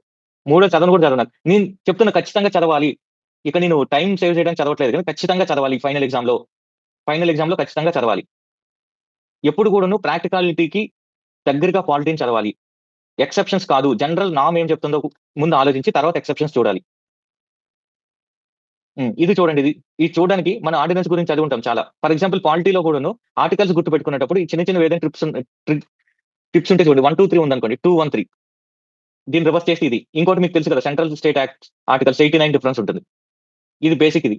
అప్పుడే సెంట్రల్ స్టేట్ 2 ఆర్టికల్స్ కూడా మనకు గుర్తొస్తాయి. ఇప్పుడు చూడండి ఇది మీకు కష్టమైన స్టేట్మెంట్ అనిపించొచ్చు. Last year question with reference to Indian polity. ఇది కూడా అవసరం లేదు. సోది మన ఇండియన్ ఎగ్జామ్ గురించి, ఇండియన్ పాలిటీ గురించి consider the following statements. But చూడండి, ఒక్కొక్కసారి with respect to world polity అంటాడేమో, బట్ అలా అన్నాడు. ఎందుకు ఇలాంటి నేను చెప్తున్నానంటే మన ఫోకస్ అనేది కీవర్డ్స్ మీద ఉండాలి. And ordinance can amend any central act. చేయొచ్చా చేయకూడదు అనేది డౌట్ ఉంటుంది. అండ్ ఆర్డినెన్స్ కెన్ అబ్రిజ్ అంటే take away a fundamental right. చేయొచ్చా చేయకూడదా. And ordinance can come into effect from a back date అని ఉంది. ఇలాంటి వచ్చినప్పుడు మీరు ఆర్డినెన్స్ గురించి ఇంత డీటెయిల్ గా చదివి ఉండరు. సో అప్పుడు మీరు ఒకటి ఆర్డినెన్స్ బేసిక్ పాయింట్ మీకు, ordinance is nothing but executive law. Parliament session లో లేనప్పుడు ఒక ఎమర్జెన్సీ సిచ్యువేషన్ కి ఒక ఎగ్జిక్యూటివ్ కూడా చేయొచ్చు. So ordinance is equal to law, ఒక యాక్ట్ అనుకోండి. ఎవరు చేశారనేది మారుతుంది తప్ప అది అమ్మ చేసిందా నాన్న చేసిందని పక్కన పెడితే ప్రొడక్ట్ అయితే సేమ్ యాక్ట్ అది. సో ఏదైనా యాక్ట్ ని మార్చొచ్చు. ఒక యాక్ట్ ఇంకో యాక్ట్ ని మార్చొచ్చు కదా. అఫీషియల్ సీక్రెట్స్ యాక్ట్ ని ఆర్టీ యాక్ట్ మార్చింది. ఈ ఆర్డినెన్స్ బదులు యాక్ట్ అనుకోండి. ఒక యాక్ట్ ఇంకో యాక్ట్ ని మార్చొచ్చు. Right. Ordinance can abridge a fundamental right. మన 1213 ఏం చెప్తున్నాయి? నార్మల్ లాలు తీసుకోలేదు, ఫండమెంటల్ రైట్స్ ని టేక్ అవే చేయలేదు అని చెప్తుంది. సో ఒక యాక్ట్ తీసేయలేదు, తప్పు. ఆర్డినెన్స్ బదులు ఇక్కడ యాక్ట్ ఉంది.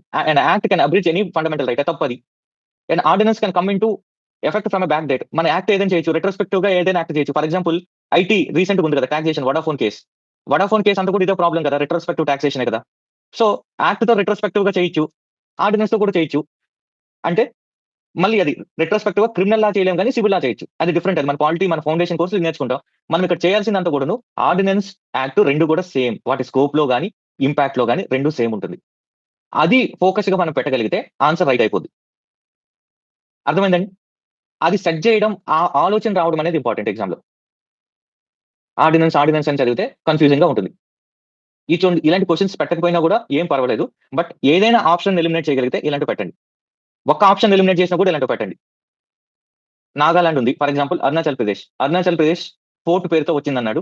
స్టేట్ హ్యాస్ 2 నేషనల్ పార్క్స్ అన్నాడు. మనకు తెలియదు అనుకుందాం. ఇది నాగాలాండ్కి వద్దాం. ఇది నాగాలాండ్ 7 స్టేట్స్ మీద కూడా ఇంపార్టెన్స్ పెరిగిందండి ఈ మధ్యన. మనం చూడాల్సింది 7 స్టేట్స్ కి సంబంధించి. నార్మల్ గా స్టేట్ బైఫర్కేషన్ అయినప్పుడు యాక్ట్ చేస్తారా, కాన్స్టిట్యూషనల్ అమెండ్మెంట్ యాక్ట్ చేస్తారా? యాక్టే చేస్తారు. ఈవెన్ తెలంగాణ ఫామ్ అయినప్పుడు కూడా చేశారు. అది మీకు తెలుసు. ఆర్టికల్ 3 ప్రకారం చేస్తారు. ఆర్టికల్ 3 ప్రకారం స్టేట్ ఫార్మేషన్ చేస్తే 368 ప్రకారం అది కాన్స్టిట్యూషనల్ అమెండ్మెంట్ యాక్ట్ కాదు. ఇది బేసిక్.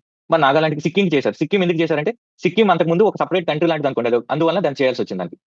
సో ఇన్ జనరల్ గా స్టేట్ చేసినప్పుడు ఎందుకు కాన్స్టిట్యూషనల్ అమెండ్మెంట్ యాక్ట్ చేస్తారు? ఇక్కడ ఉంటా state came into existence on the basis of constitutional amendment act, తప్పు. నాగాలాండ్కి 371A ఉంది, ఆంధ్రప్రదేశ్ కి 371D ఉన్నట్టు. అలానే మన ఆంధ్రప్రదేశ్ ఫామ్ చేయడం కాన్స్టిట్యూషనల్ అమెండ్మెంట్ చేసినట్టు కాదు కదా. తెలంగాణలోను కొన్ని బ్యాక్వర్డ్ రీజన్స్ కి సేఫ్ గార్డ్స్ ఇవ్వడం కోసం ఈ 371 స్పెషల్ ప్రొవిజన్స్ పెట్టారు. అలానే నాగాలాండ్ కోసం for the first time 371A ని క్రియేట్ చేశారు. అంతే తప్ప స్టేట్ ఫామ్ అవ్వలేదు. అంటే ఇది తప్పు. రెండోది తప్పు అంటే ఓన్లీ ఆల్ 3 అనేది తప్పు. ఇలాంటి క్వశ్చన్స్ వచ్చేటప్పుడు పెట్టాలి. ఎందుకంటే నన్ను అయ్యేది తప్పు. ఎక్కువ ప్రాపర్టీ నన్ను ఉండదు. So Tripura initially A part of it became central administrative territory with recognition of states in 1956, later attained status of full-fledged. ఇది ఒకసారి చూసుకోండి. నార్త్ ఈస్ట్ కి మాత్రం ఏదో ఒక సబ్జెక్ట్ లో నుంచి ఫోకస్ గా అడుగుతున్నారు. సో నేనేం చేశానంటే నార్త్ ఈస్ట్ కి ఒక సపరేట్ ఒక దాంట్లో పెట్టుకున్నాను. నేను ఒక దగ్గర నోట్ మేకింగ్ చేసుకున్నా. దానికి సంబంధించిన ఏ డెవలప్మెంట్స్ వచ్చినా కూడా, ఏం వచ్చినా కూడా. ఇలాంటి క్వశ్చన్స్ మహా అయితే ఏ పెట్టాలి, బి పెట్టాలి. ఓన్లీ 1 అయ్యేదానికన్నా 2 అయ్యే ఛాన్స్ ఉంటుందని బి పెట్టడం బెటర్. సో మీకు ప్రాబిలిటీ పెరుగుతుంది. ఈ చూడండి, ఇలాంటి పదాలు వచ్చినప్పుడు కూడా కేర్ఫుల్ గా ఉండాలి. Constitution of India explicitly mentions, ఇలాంటివి హైలైట్ చేసుకోవాలి. That in certain spheres the governor of a state acts in his own discretion.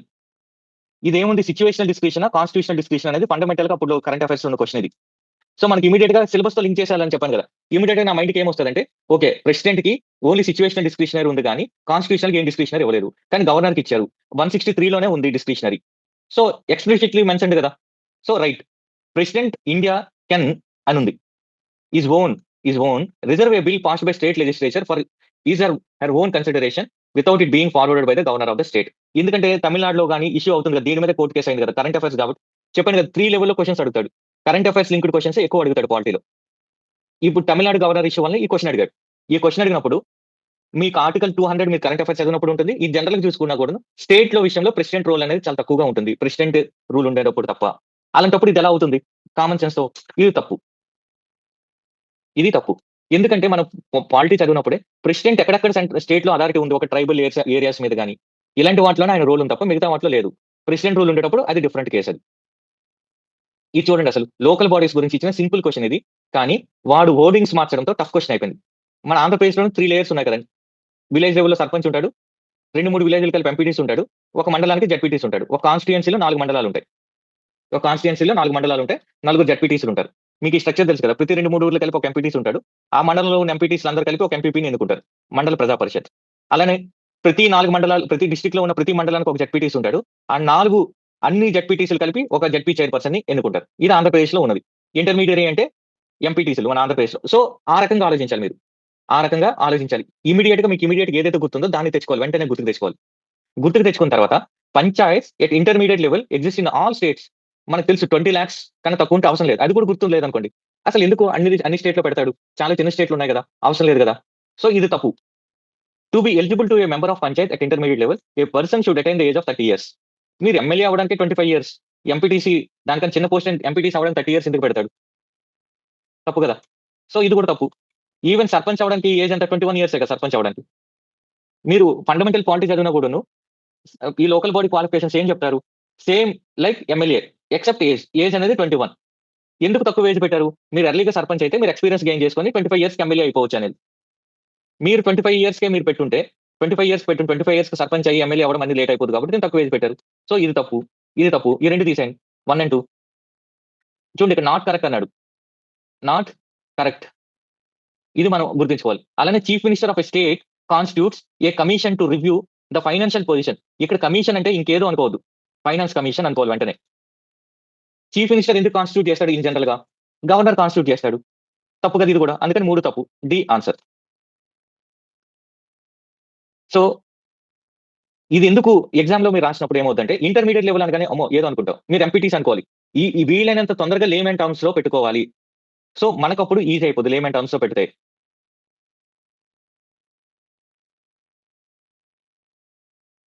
ఈ లోక్పాల్ కూడా చూడండి, ఇది చాలా టఫ్ క్వశ్చన్ అనిపిస్తుంది.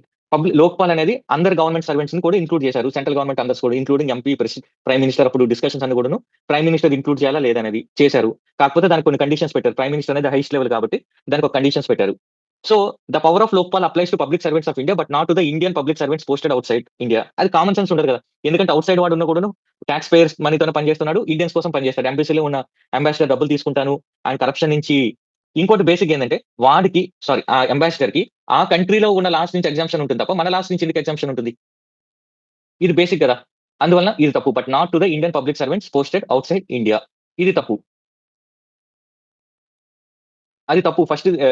ఫస్ట్ తప్పు అంటే ఇది తీసేస్తాం.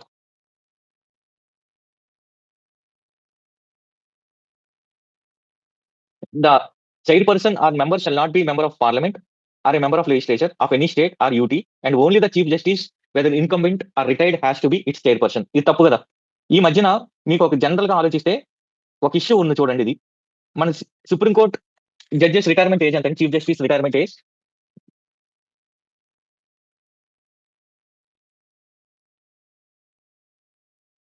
ఒక్క నిమిషం. సుప్రీంకోర్టు జడ్జిల ఒక రిటైర్మెంట్ ఏజ్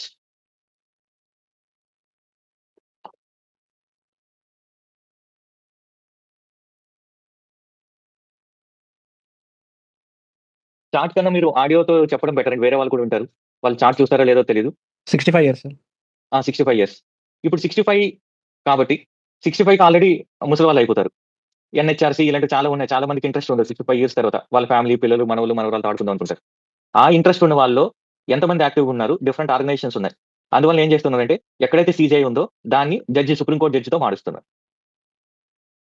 సో ఇది ఇలాంటి జరుగుతుంది కదా ఒకటి అనేది. న్యూస్ పేపర్స్ ని ఇలా మనం వాడాలి. కరెంట్ అఫైర్స్ అంటాం కదా. కరెంట్ అఫైర్స్ అంటే ఇది current affairs, application of current affairs. Normal గా సీజీఐ ఎవరు ఎలక్ట్ అయ్యారు, కన్నా ఎలక్ట్ అయ్యారా, ఎవరు ఎలక్ట్ అయ్యారు అనేది కాకుండా ఇలాంటివి చూడాలి. ఈ కామన్ సెన్స్ ని అప్లై చేయాలి ఎగ్జామ్ లో. ఒక్క నిమిషం.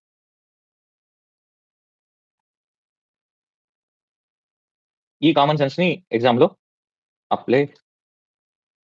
Next question sir next statement. ఇది తప్పు, ఇది తప్పు. సీజే అయి ఉండొచ్చు, లేదా జడ్జి అయి ఉండొచ్చు, లేదా ఎమినెంట్ పర్సన్ అయ్యి కూడా అయి ఉండొచ్చు. లోక్పాల్కి chairperson or member shall not be a person of less than 45 years. For example ఈ రెండే తీసేద్దాం. Lokpal cannot enquire into the allegations of corruption against sitting prime minister. Sitting prime minister పైన అలిగేషన్స్ చేసినా కూడా ఆయన మీద ఎంక్వైరీ చేయొచ్చు. బట్ దానికి కొన్ని కండిషన్స్ ఉన్నాయి. అందుకే అంటే 4th తప్పు, ఇది తప్పు. So none of the above statements correct. దీన్ని చదవని కూడా చదవనక్కర్లేదు ఏదైతే ఈ స్టేట్మెంట్. కాకపోతే దీని అంతటి కూడా కేర్ఫుల్ గా రీడ్ చేయగలగాలి. మనం ఎగ్జిస్టింగ్ నాలెడ్జ్ ని ప్రాక్టికల్ నాలెడ్జ్ తో లింక్ చేయగలగాలి. ఇది ఒక్క రోజులో రాదు. ఇప్పుడు నేను చెప్పినంత ఈజీ కాదు. ఎప్పుడు వస్తుందంటే ఈ టైప్ ఆఫ్ క్వశ్చన్స్ కి ఎక్స్పోజ్ అవ్వాలి, ఈ స్టాండర్డ్ ఆఫ్ క్వశ్చన్స్ కి ఎక్స్పోజ్ అవ్వాలి. మీరు గమనించారండి, సీసాట్ అనేది మీ మార్క్ టెస్ట్ లో కన్నా ఫైనల్ టెస్ట్ లో చాలా టఫ్ గా ఉంటున్నాయి. గమనించారండి? ఒక గెస్ట్ చేయండి ఎందుకు తప్పు ఉండొచ్చు అలా. సీసాట్ మీరు మార్క్ టెస్ట్ లేదు తీసుకుని కూడా ఇక్కడ లెవెల్ కన్నా ఫైనల్ ఎగ్జామ్ లెవెల్ అనేది ఎక్కువగా ఉంటుంది. గెస్ట్ చేయగలరండి ఎందుకు?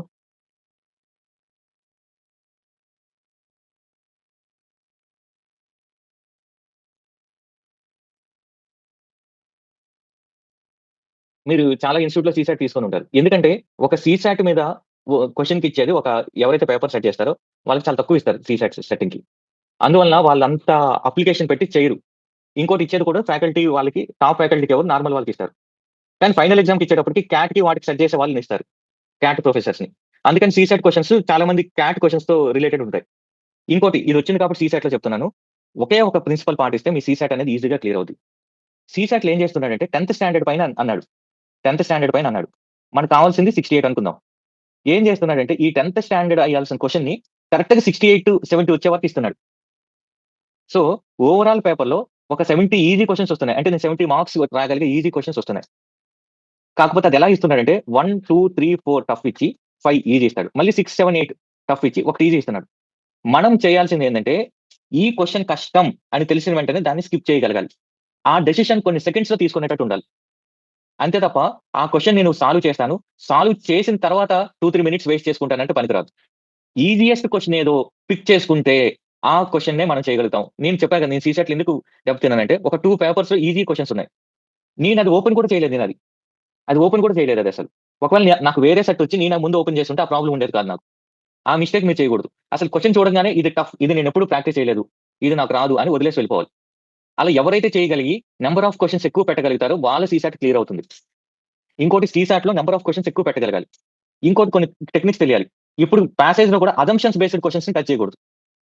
క్రిటికల్ మెసేజ్, సెంట్రల్ మెసేజ్, కొరోలరీ ఇలాంటివి టచ్ చేయొచ్చు. అంతే తప్ప అజంప్షన్స్ క్వశ్చన్స్ మాత్రం వదిలేండి. నేను అసలు అజంప్షన్స్ క్వశ్చన్స్ వదిలేయడం వల్ల మైండ్ చాలా రిలాక్స్డ్ గా ఉంటుంది. సెంట్రల్ టీమో ఇలాంటి ఉన్న డైరెక్ట్ ఉన్న క్వశ్చన్స్ ని మాక్సిమం అటెంప్ట్ చేయండి. అజంప్షన్స్ ఉన్న క్వశ్చన్స్ లోనే ఎక్కువ ఆన్సర్స్ డిస్ప్యూట్స్ వస్తాయి.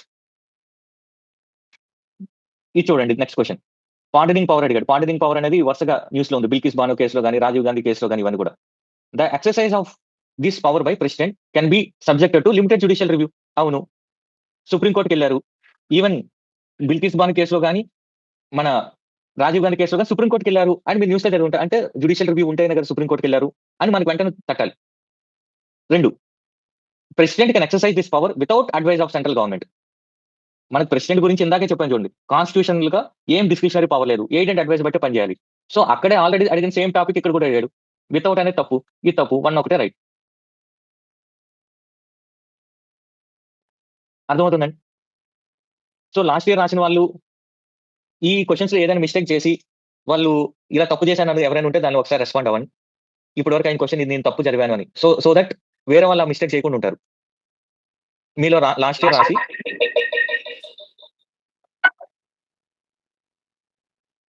ఇయర్ రాసి నేను ఇప్పటి వరకు మనం డిస్కస్ చేసిన క్వశ్చన్ ఈ క్వశ్చన్ నేను తప్పు పెట్టాను, ఇందువల్ల తప్పు పెట్టానని ఎవరైనా ఉన్నారండి?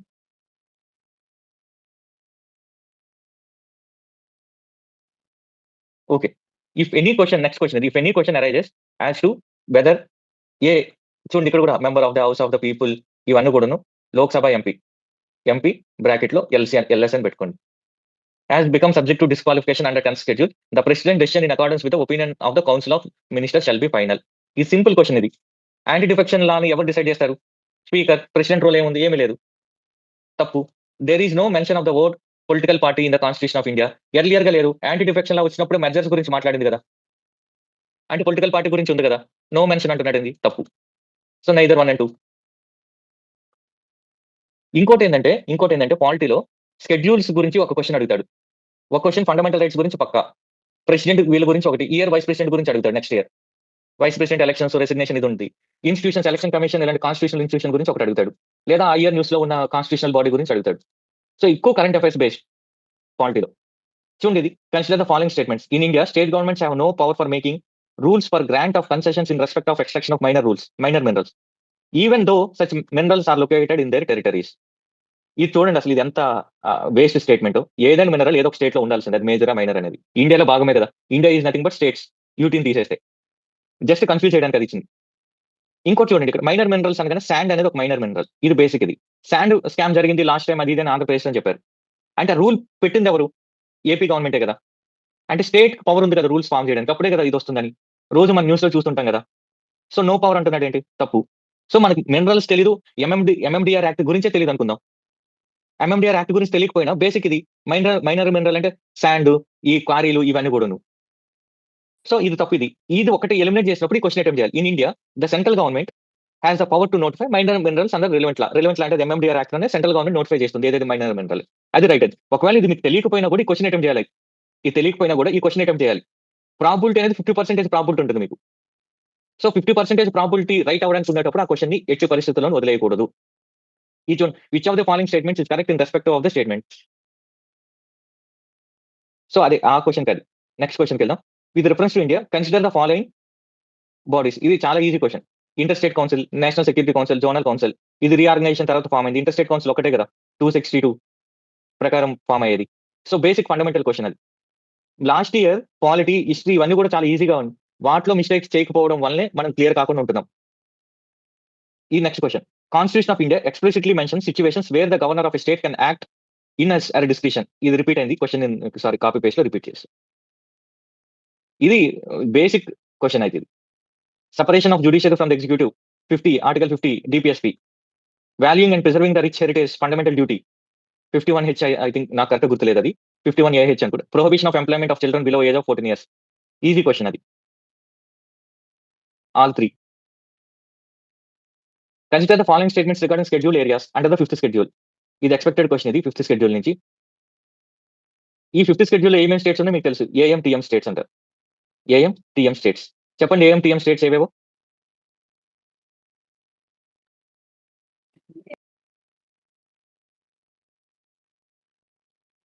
అస్సాం, మిజోరాం, మేఘాలయ, త్రిపుర. ఆ కన్ఫ్యూజన్ ఉండేది. మణిపూర్ ఉందా లేదా. నేను అప్పుడు ఫస్ట్ ప్రిపేర్ అయినప్పుడు ఎలా గుర్తుపెట్టుకున్నా అంటే మణిపూర్లో మనీ ఉంది కదా, వాళ్ళని ఇట్లా పెట్టక్కర్లేదు అని గుర్తుపెట్టుకున్నాను నేను. ఇఫ్ ఇది ఒకసారి చూడండి, నార్త్ ఈస్ట్ స్టేట్ లో ఏవేవి ప్రిన్స్లీ స్టేట్స్, ఏవేవి అస్సాం నుంచి సపరేట్ అయ్యాయో. అసలు ఈ షెడ్యూల్డ్ ఏరియా క్వశ్చన్ అడిగినప్పుడు బేసిక్ పాలిటీ ఐడియా ఉన్నా కూడా క్వశ్చన్ పెట్టేయచ్చండి. చదవనక్కర్లేదు ఈ టాపిక్ అసలు. If and area in state is declared as a scheduled area under 5th schedule, ఇది తీసండి ఆ పైన. దానికి the state government loses it's executive power and local body assumes total administration of such areas. ఇలా ఉంటే state with in స్టేటే కదా ఇది. దాని బదులు సపరేట్ స్టేట్ క్రియేట్ చేస్తారు కదా. సో షెడ్యూల్డ్ ఏరియా చేసి దాంట్లో ఒక పార్ట్కి కొంత పవర్ ఇచ్చారు అంటే దాని అర్థం ఏంటంటే కొంత పవర్ స్టేట్ గవర్నమెంట్ ఉన్నట్టే కదా. ఏం పవర్ లేకపోతే స్టేట్ విత్ ఇన్ స్టేట్ అయిపోద్ది, అటానమస్ రీజన్ అవ్వదు. సో అది ఎంత ఫ్లాడ్ ఆర్గ్యుమెంట్, అది తప్పు. The union government can take over total administration of such areas under certain circumstances on the recommendations of the governor. ఉండదు. అలా ఎందుకు ఇస్తారు? ఏమైనా డైరెక్షన్స్ ఇవ్వచ్చు కానీ టోటల్ ఓవరాల్ అడ్మినిస్ట్రేషన్స్ అనేది తీసుకోదు. అందులో యూనియన్ గవర్నమెంట్ ఎందుకు తీసుకుంటుంది? ప్రెసిడెంట్ రూల్లో కూడా ప్రెసిడెంట్ ఎక్సర్సైజ్ చేస్తాడు కానీ అలాంటివి మన పాలిటీలో చదివామా? లేదు కదా. అంటే తప్పది కూడా. అండ్ నేను ఎగ్జాక్ట్ రూల్ పొజిషన్ గురించి కూడా మాట్లాడాలి. బేసిక్ సెన్స్ తీసుకుంటే ప్రెసిడెంట్ తీసుకుంటాడు, యూనియన్ గవర్నమెంట్ ఎందుకు తీసుకుంటుంది? సో ఇది కూడా తప్పు. మీ ఆ షెడ్యూల్ గురించి కూడా చదవనక్కర్లేదు. బేసిక్ పాలిటీ అండర్స్టాండింగ్ ఉంటే ఈజీ. ఎప్పుడైతే మనం పాలిటీని మన ప్రాక్టికాలిటీతో లింక్ చేయమో అప్పుడే ప్రాబ్లం వస్తుంది. ఇది దేనికి హాఫ్ ఆఫ్ ది మెజారిటీ ఉండాలి అనేది. ఏదైతే ఫెడరల్ ఇష్యూస్ కి ఇబ్బంది అవుతుందో వాటి ఖచ్చితంగా స్టేట్ కన్సెంట్ ఉండాలి కదా, జిఎస్టీ ఇలాంటి వాటికి. సో ఇది ఫండమెంటల్ కాన్స్టిట్యూషనల్ అమెండ్మెంట్ గురించి అడిగిన ప్రాసెస్ ఇది. ఎక్కడెక్కడైతే ఫెడరల్ ఇష్యూస్ ఇబ్బంది అవుతాయో అప్పుడు అనేది. List 1 union list 7th schedule ఇదంతా కూడా ఫెడరల్ ఇష్యూ కాబట్టి దానికి కావాలి. Extent of executive power of the state 162 article. State యొక్క పవర్ని తీసేయాలంటే స్టేట్ కన్సెంట్ ఉండాలి కదా. దీనికి అవసరం లేదు. గవర్నర్ ఆఫీస్కి సంబంధించి అవసరం లేదు. గవర్నర్ ఆఫీస్ యొక్క కండిషన్స్కి అవసరం లేదు, ఎందుకంటే ఇది కాన్స్టిట్యూషనల్ అండ్ సెంట్రల్ ఏజెంట్ లా పనిచేస్తాడు కాబట్టి. ఇది చూడండి, ఇది మరీ ఫండమెంటల్. మీకు సివిల్ కేసుకి క్రిమినల్ కేసుకి ఆల్రెడీ డిఫరెన్స్ నేను చెప్పుకుంటాను. సివిల్ కేసు అంటే dispute between 2 private individual. Criminal case is dispute between state and private individual. So ఆ కాన్సెప్ట్ మీద అడిగిన క్వశ్చన్ ఇది. గవర్నర్ కానీ ప్రెసిడెంట్ కానీ నేమ్ సేక్ హెడ్స్, టైటిలర్ హెడ్స్ వాళ్ళు చేసే పనులకి వాళ్ళు ఏ కోర్టులో కూడా ఆన్సరబుల్ కాదు అనేది ఆర్టికల్ 14 చదివినప్పుడు మనం చెప్తాం. 361 ప్రకారం, ఆర్టికల్ 361 ప్రకారం వాళ్ళు ఆన్సరబుల్ కాదు. ఒకవేళ ఆన్సరబుల్ అయ్యారంటే ఈ టైంకి ప్రెసిడెంట్ గవర్నర్ మీద 100 కేసులు ఉండేది, ఒక్క కేసు కూడా లేదు అంటే వాళ్ళు ఆన్సరబుల్ కాదు. ఈవెన్ మినిస్టర్స్ కూడా కాదు. అందుకనే మన బేసిక్ పాలిటీ చదివినప్పుడు యూకే సిస్టమ్కి మన సిస్టమ్కి డిఫరెన్స్ చదివినప్పుడు యూకేలో లీగల్ రెస్పాన్సిబిలిటీ ఉంటుంది, మనకి లీగల్ రెస్పాన్సిబిలిటీ అనేది ఉండదు మన మినిస్టర్స్కి. అందువల్ల మీరు ఏదైనా కేసు ఫైల్ చేయాలంటే ఆ డిపార్ట్మెంట్ యొక్క హెడ్ పేరు మీద ఫైల్ చేస్తారు. ఫర్ ఎగ్జాంపుల్ ఇరిగేషన్ డిపార్ట్మెంట్ మీద ఫైల్ చేయాలంటే ప్రిన్సిపల్ సెక్రటరీ, ఆంధ్రప్రదేశ్ గవర్నమెంట్ మీద ఫైల్ చేయాలనుకుంటే చీఫ్ సెక్రటరీ నేమ్తో ఫైల్ చేస్తారు తప్ప చీఫ్ మినిస్టర్ పేరు మీదనో లేకపోతే కన్సర్న్ మినిస్టర్ పేరు మీదనో ఫైల్ చేయరు. No criminal proceeding shall be instituted or continued against the governor during his own term. అది కరెక్ట్. సో ఇది బేసిక్ ఫండమెంటల్ క్వశ్చన్. ఇలాంటి క్వశ్చన్స్ లో తప్పు చేశారనుకోండి, నేనైతే ఆ ప్రిపరేషన్ అనేది బేసిక్ ప్రిపరేషన్ చెప్తాను. నేను బేసిక్ క్వశ్చన్స్ ఇందాక కసావా గిసావా క్వశ్చన్లు తప్పు చేసిన గోవాలు ఆ క్వశ్చన్ తప్పు చేసినా కూడా ఏం ఫరక పడదు. ఈ క్వశ్చన్స్ తప్పు చేస్తే మీ ప్రిపరేషన్ అనేది తప్పు. ఇప్పుడు టెస్ట్ సిరీస్ లో నేను ఎంఫసైజ్ చేసేది ఏంటంటే ఈ క్వశ్చన్ తప్పు చేస్తే మీరు సరైన వేలో ప్రిపేర్ అవ్వట్లేదని క్లియర్ గా నేను కన్వే చేస్తాను. అలాంటి క్వశ్చన్స్ కూడా నేను ఇంక్లూడ్ చేస్తాను. బట్ నా ఫోకస్ మొత్తం మీరు ఇలాంటి టైప్ ఆఫ్ క్వశ్చన్స్ ని చేయగలగాలి, ఇలాంటి టైప్ ఆఫ్ క్వశ్చన్స్ ని చేయగలగాలి. ఇది current affairs direct ED DRI ఇవన్నీ కూడాను. ఒకవేళ ఈ క్వశ్చన్ లో తప్పు పెట్టినా కూడా ఇట్స్ ఓకే ఈ క్వశ్చన్ ని, కానీ ఈ క్వశ్చన్ కూడా నువ్వు అటెంప్ట్ చేసే రావాలి ఫైనల్ ఎగ్జామ్ లో. ఈ క్వశ్చన్ కూడా చూడడానికి ఇది కాంప్లెక్స్ ఉన్నా కూడా చాలా ఈజీ క్వశ్చన్. ఇది కూడా మినిస్ట్రీ ఆఫ్ హోమ్ అఫైర్స్ కింద సెక్యూరిటీ రిలేటెడ్ ఉంటాయి అని తెలిస్తే చాలు. ఫర్ ఎగ్జాంపుల్ ఇంటెలిజెన్స్ బ్యూరో, అది ఒకటి గుర్తుపెట్టుకోండి, ఇంటెలిజెన్స్ బ్యూరో అమిత్ షా గారి కింద ఉంటుంది, హోమ్ మినిస్ట్రీ కింద. అదే రా అనేది క్యాబినెట్ సెక్రటేరియట్ కింద ఉంటుంది. ఇంకోటి గుర్తుపెట్టుకోండి, ఆర్మీ డిఫెన్స్ అవన్నీ కూడాను, ఆర్మీ ఎయిర్ ఫోర్స్ నేవీ అవన్నీ కూడాను మినిస్ట్రీ ఆఫ్ డిఫెన్స్ కింద ఉంటుంది. పారామిలిటరీ ఫోర్సెస్ అని కూడా మినిస్ట్రీ ఆఫ్ హోమ్ అఫైర్స్ కింద ఉంటుంది. ఇలాంటి స్ట్రక్చరల్ క్వశ్చన్ ఇంతకు ముందు అడిగాడు ఇండియా ఇయర్ బుక్ నుంచి, ఆ మధ్యన ఆపేసి మళ్ళీ లాస్ట్ ఇయర్ స్టార్ట్ చేశాడు ఈ క్వశ్చన్స్ అడగడం. లాస్ట్ ఇయర్ ఈ టైప్ ఆఫ్ క్వశ్చన్స్ ఒకటి స్టార్ట్ చేశాడు. దీనికి పెద్దగా వరి అయిపోనక్కర్లేదు, కామన్ సెన్స్ ఉంటే చాలు. సో ఫిగిటివ్ ఎకనామిక్ అఫెండర్స్ ఇవన్నీ కూడా ఫైనాన్స్ రిలేటెడ్ కాబట్టి మినిస్టర్ ఆఫ్ ఫైనాన్స్ చూస్తుంది అనేది ఒకటి మనం గుర్తుపెట్టుకుంటే ఆప్షన్ డిలీట్ చేసేస్తాం. ఆప్షన్ తీసేసి నన్ను తీసేయండి, ఆల్ ఆఫ్ ది 3 తీసేయండి, 2 తీసేయండి, రెండింటిలో ఒకటి పెట్టండి.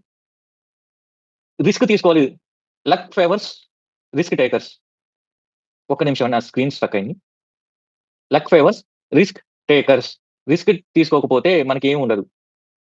డైరెక్టర్ ఆఫ్ రెవెన్యూ ఇంటెలిజెన్స్ ఏంటంటే ఎవరు? ఐఆర్ఎస్ వాళ్ళు వీళ్ళు ఉంటారు. వాళ్ళు ఎవరి కింద ఉంటారు? మినిస్టర్ ఆఫ్ ఫైనాన్స్ కిందనే. డీజీ, డైరెక్టరేట్ ఆఫ్ జనరల్ అని చదవకుండా డీజీ అని చదవండి. DG of systems and data management. ఈ ట్యాక్స్ ఆఫీసర్స్ వీటి కోసం అనేది అది కూడా కరెక్ట్. సో నేను అది 2 కరెక్ట్ అని నేను చెప్పాలని నా ఉద్దేశం కాదు. అలాంటి క్వశ్చన్స్ ని వదలొద్దు అనేది నా పాయింట్. సో ఇది లాస్ట్ ఇయర్ అడిగిన పాలిటీ క్వశ్చన్స్. ఇప్పుడు మీరు చూడండి, మినిమం ఈ 14 క్వశ్చన్స్ అడిగాడు అనుకోండి, ఒక్క అరుణాచల్ ప్రదేశ్ క్వశ్చన్ తప్ప మినిమం 12 పెట్టొచ్చు మనం. ఈడీ క్వశ్చన్ తప్ప బేసిక్ రీడింగ్ తో 12 పెట్టొచ్చు. అంటే 12 into 2 24 మార్క్స్. 24 మార్క్స్. హిస్టరీ కూడా అలానే ఉంది, అక్కడ కూడా మినిమం 24 మార్క్స్ వస్తాయి. ఈ రెండే 48 మార్క్స్. ఇంకో 40 మార్క్స్ తెచ్చుకుంటే చాలు. ఇంకో మిగతా అన్ని సబ్జెక్ట్స్ లో కలిపి తెచ్చుకుంటే చాలు. అర్థమైందండి? ఏదైనా డౌట్ ఉంది, లేకపోతే ఇప్పటి వరకు మీ ప్రిపరేషన్ కి ఇది 1%, 2% అని వాల్యూ అడిషన్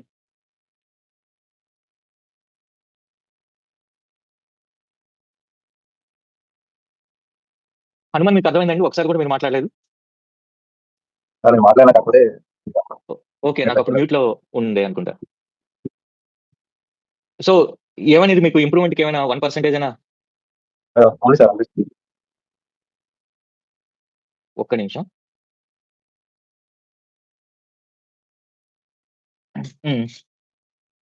మల్లిక మీరు?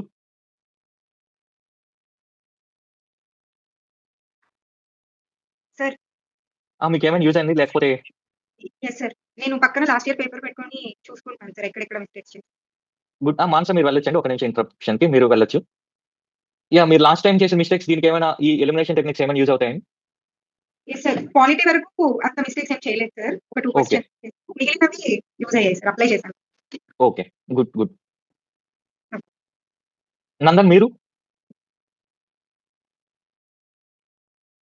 సార్ అది సీసాట్‌లో నేను లాస్ట్ ఇయర్ మిస్టేక్స్ చేశాను సార్. మీరు చెప్పినట్టు టిక్ పెట్టేది లెఫ్ట్ సైడ్ టిక్ పెట్టేసి అదే ఆప్షన్స్ సర్కిల్ చేసేసాను సార్ 3 క్వెషన్స్.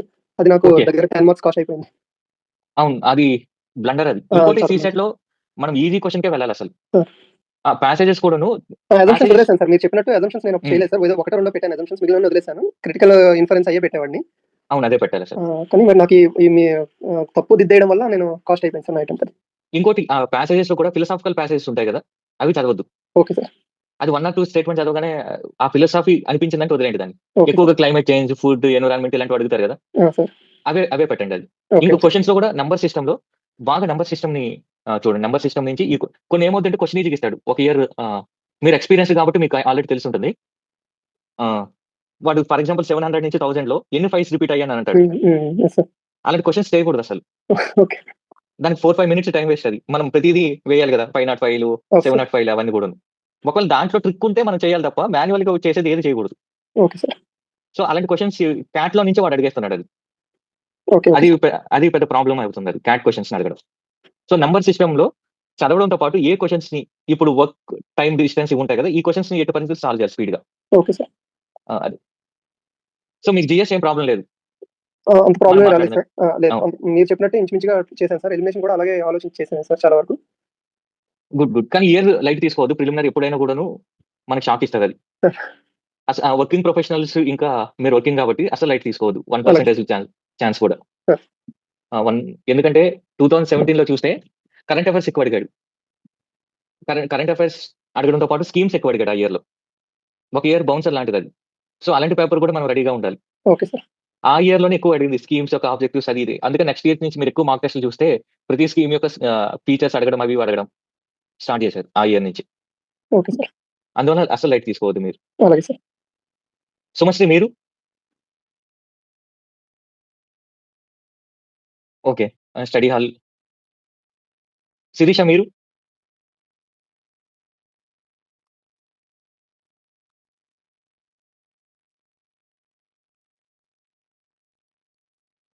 శిరీష మీకు వినిపిస్తుందండి? ఓకే. చాతుర్య మీరు? మీ మీ అప్రోచ్ గాని, ఇంకేదైనా బెటర్‌గా మీ ఎక్స్‌పీరియన్స్‌తో మార్చుకోవాలనుకున్నా అంటే సీసాట్ నాకు ప్రాబ్లమ్ కాదు సార్ ఇప్పుడు. అంటే అవునండి. మీకు ప్రాబ్లమ్ ఉండదు. జీఎస్ ఒకటే అంటే కొన్ని క్వెషన్స్ లీవ్ చేయాల్సినవి చేయకుండా అంటే మీరు ఆ కసావా చెప్పింది కూడా కసావా అంటే మన ఆహ్, అవి ఫ్రై చిప్స్ ఫ్రైస్ అవునవును. ఉంటాయి అవును. కదా! హ్మ్. అది అని తెలిసి ఇంకా ఏదైనా కొంచెం తెలిసినది కనపడితే అందులో దూరిపోయి ఏదన్నా అందులో నుండి ఏదన్నా తీద్దామని అలాంటివి కొంచెం దూరంగా ఉండాలి. ఈ బయాలజీ, గియాలజీ వస్తాయి కదండీ! దాంట్లో పెద్ద వరి కావద్దసలు. బయాలజీ నుంచి వచ్చేవి ఇలాంటివి స్టాఫ్ జీకే ఉంటాయి. ఎస్ఎస్‌సికి అడిగే క్వెషన్స్ అవి. యాక్చువల్‌గా లాస్ట్ ఇయర్ ఎస్ఎస్‌సి సెట్ చేసిన వాళ్ళు సెట్ చేశారనుకుంటా. ఇంకోటండి యూపీఎస్సీలో ఒక జనరల్‌గా నేను ట్రెండ్ అబ్జర్వ్ చేశా. ఒక 3 ఇయర్స్‌కి మారుతుంటుంది.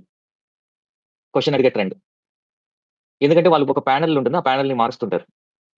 మీకు మెయిన్స్ ఆన్సర్ రైటింగ్ మెయిన్స్ క్వెషన్స్‌లో కూడా మారిపోతుంటాయి. చూస్తుంటే. సో లాస్ట్ ఇయర్ నాకేమనిపించిందంటే ఎస్ఎస్‌సి, సీజీఎల్‌కి ఎవరైతే సెట్ చేశారో వాళ్ళకి పేపర్ ఇస్తే వాళ్ళేమో పీవైక్యూలు, విజన్ ఫోరం ఐఎస్ఎల్ క్వెషన్‌లు చూసి పేపర్ సెట్ చేసినట్టుంది. అందుకనే 4, 5 స్టేట్మెంట్‌లు ఇచ్చారు వాళ్ళు. ఒక జాగ్రఫీ తప్ప ఏది కూడాను ఎక్కువ డెప్త్ అడగల. ఇప్పుడు మనం పాలిటీ చూసాం కదా! ఈ 14 క్వెషన్స్ దేంట్లో కూడా డెప్త్ లేదసలు. మనం తెగ ఆలోచించేసి కష్టపడి అనే ఈ స్కోపే లేదు. వచ్చిందా మీరండి? Okay. Study hall. Pradeep, Manoj మీ ఇద్దరు ఫ్రెషర్స్ నాకు తెలుసు. కళ్యాణ్ కూడా వెటరన్. కళ్యాణ్ ఈజీగా ప్రిలిమినరీ క్లియర్ చేశాడు. కళ్యాణ్ కూడా వర్కింగ్. అట్లేం లేదు సార్. సీసాట్ ఒకటే మళ్ళీ. ఇది మళ్ళీ మళ్ళీ గుర్తుపెట్టుకోండి. సివిల్స్‌లో అందరు సరదా తీర్చేస్తది ఇది. ఏ మాత్రం మనం లైట్ తీసుకున్నా కూడా. ఇంకోటి ఎందుకు నేను ప్రిలిమినరీ మీకు చదవమని చెప్తున్నానంటే మెయిన్స్‌లో రాసినప్పుడు కొన్ని ఫ్యాక్ట్స్ అవసరం అవుతూ ఉంటాయి. ప్రిలిమినరీ సీరియస్‌గా ప్రిపేర్ అవ్వకపోతే ఆ ఫ్యాక్ట్స్‌ని మనం మెయిన్స్‌లో పెట్టలేం. ఫర్ ఎగ్జాంపుల్ ఒకసారి ఫైనాన్షియల్ ఎమర్జెన్సీ గురించి అడిగాడు. 19లో అనుకుంటా నేను. జీఎస్2లో. మనం ప్రిలిమినరీ బాగా రివైజ్ చేయకపోతే ఫైనాన్షియల్ ఎమర్జెన్సీ క్వెషన్ రాయలేం. ఇంకొక ఇయర్ జాయింట్ సిట్టింగ్స్ గురించి అడిగాడు మెయిన్స్‌లో. మనం ప్రిలిమినరీ జాయింట్ సిట్టింగ్స్ గురించి చదవకపోతే అది రాయలేం. లాస్ట్ ఇయర్ కమిటీస్ గురించి అడిగాడు. సో ఈవెన్ పాలిటీలో కూడాను ఎకానమీలో కూడాను గ్రాస్ క్యాపిటల్ ఫార్మేషన్ దాని గురించి అడిగాడు. సో ప్రిలిమినరీలో ఏవైతే బాగా మనం చదవగలిగితే నేను మరీ చెప్తున్నాను. ప్రిలిమినరీలో సోది టాపిక్స్ మాత్రం చదవద్దు. ఏదైతే మెయిన్స్‌కి యూజ్ అవుద్దో అదే బాగా బట్టి కొట్టాలి. అప్పుడే ప్రిలిమినరీ క్లియర్ చేస్తాం. వెంటనే మెయిన్స్‌కి 90 డేస్ ఉంటే 90 డేస్‌లో మనం ప్రిలిమినరీ అయిపోయిందని ఒక 7 డేస్ రిలాక్స్ అవుతాం. సీసాట్ కీ కోసం డిస్ప్యూట్స్‌లో ఒక 7 డేస్ వేస్ట్ చేస్తాం. సో ఆల్మోస్ట్ ఒక 15 to 20 డేస్ వేస్ట్ చేస్తే రిమైనింగ్ ఎఫెక్టివ్గా ఉండేది 7 డేస్. ఆ 7 డేస్లో కూడాను వీక్లో 3 టెస్టులు రాయాల్సి ఉంటుంది. ఆప్షనల్ టెస్ట్ రాస్తాం, ఒక జిఎస్ టెస్ట్ రాస్తాం, ఎస్ఏ కానీ ఎథిక్స్ కానీ రాస్తాం. ఒక టెస్ట్ రాసామంటే ఒక డేలో మెయిన్స్లో 3 అవర్స్ టెస్ట్ అనుకోండి. దాని స్కానింగ్కి గెయినింగ్ అన్నిటి కూడా 1 అవర్ పోతుంది, 4 అవర్స్ అలసిపోతాం. అంటే 5 అవర్స్ అంటే హాఫ్ డే పోయినట్టే. అంటే మెయిన్స్లో 3 డేస్, వీక్లో 3 డేస్లో 3 హాఫ్ డేస్ పోతాయి. ఈ హాఫ్ డేస్ పోగా మళ్ళీ పేపర్ కరెక్షన్ చేసి ఇస్తాడు కదా, దాన్ని చదవడానికి 1 అవర్ పోతుంది. సో మీకు అప్పుడు పెద్ద ఏం ఉండదు, కొత్త టాపిక్స్ నేర్చుకోవాలన్నా ఏం ఉండదు. అప్పుడు ఓన్లీ రీకాలింగే ఉంటుంది, ఈవెన్ రివిజన్ కూడా ఉండదు.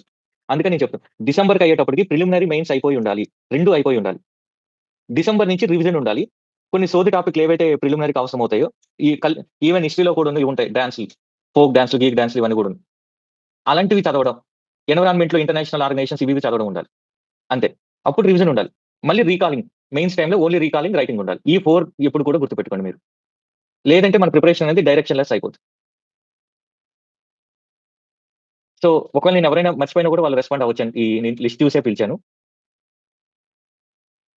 సో దీని తర్వాత ఒక టెస్ట్ రాద్దాం పాలిటీది. రేపు ఇమీడియట్గా నేను పెట్టట్లేదు, మోస్ట్ ప్రాబుల్లీ మండే. క్వశ్చన్స్ రెడీగా ఉన్నాయి, క్వశ్చన్స్ ఎక్కువ డిఫికల్టీ అడగలేదు, మోడరేట్గా అడిగాను ఫస్ట్ క్వశ్చన్స్. సో ఇదండి, ఏమైనా డౌట్స్ ఉంటే అడగండి, లేదంటే మనం ఎగ్జిట్ అవ్వచ్చు.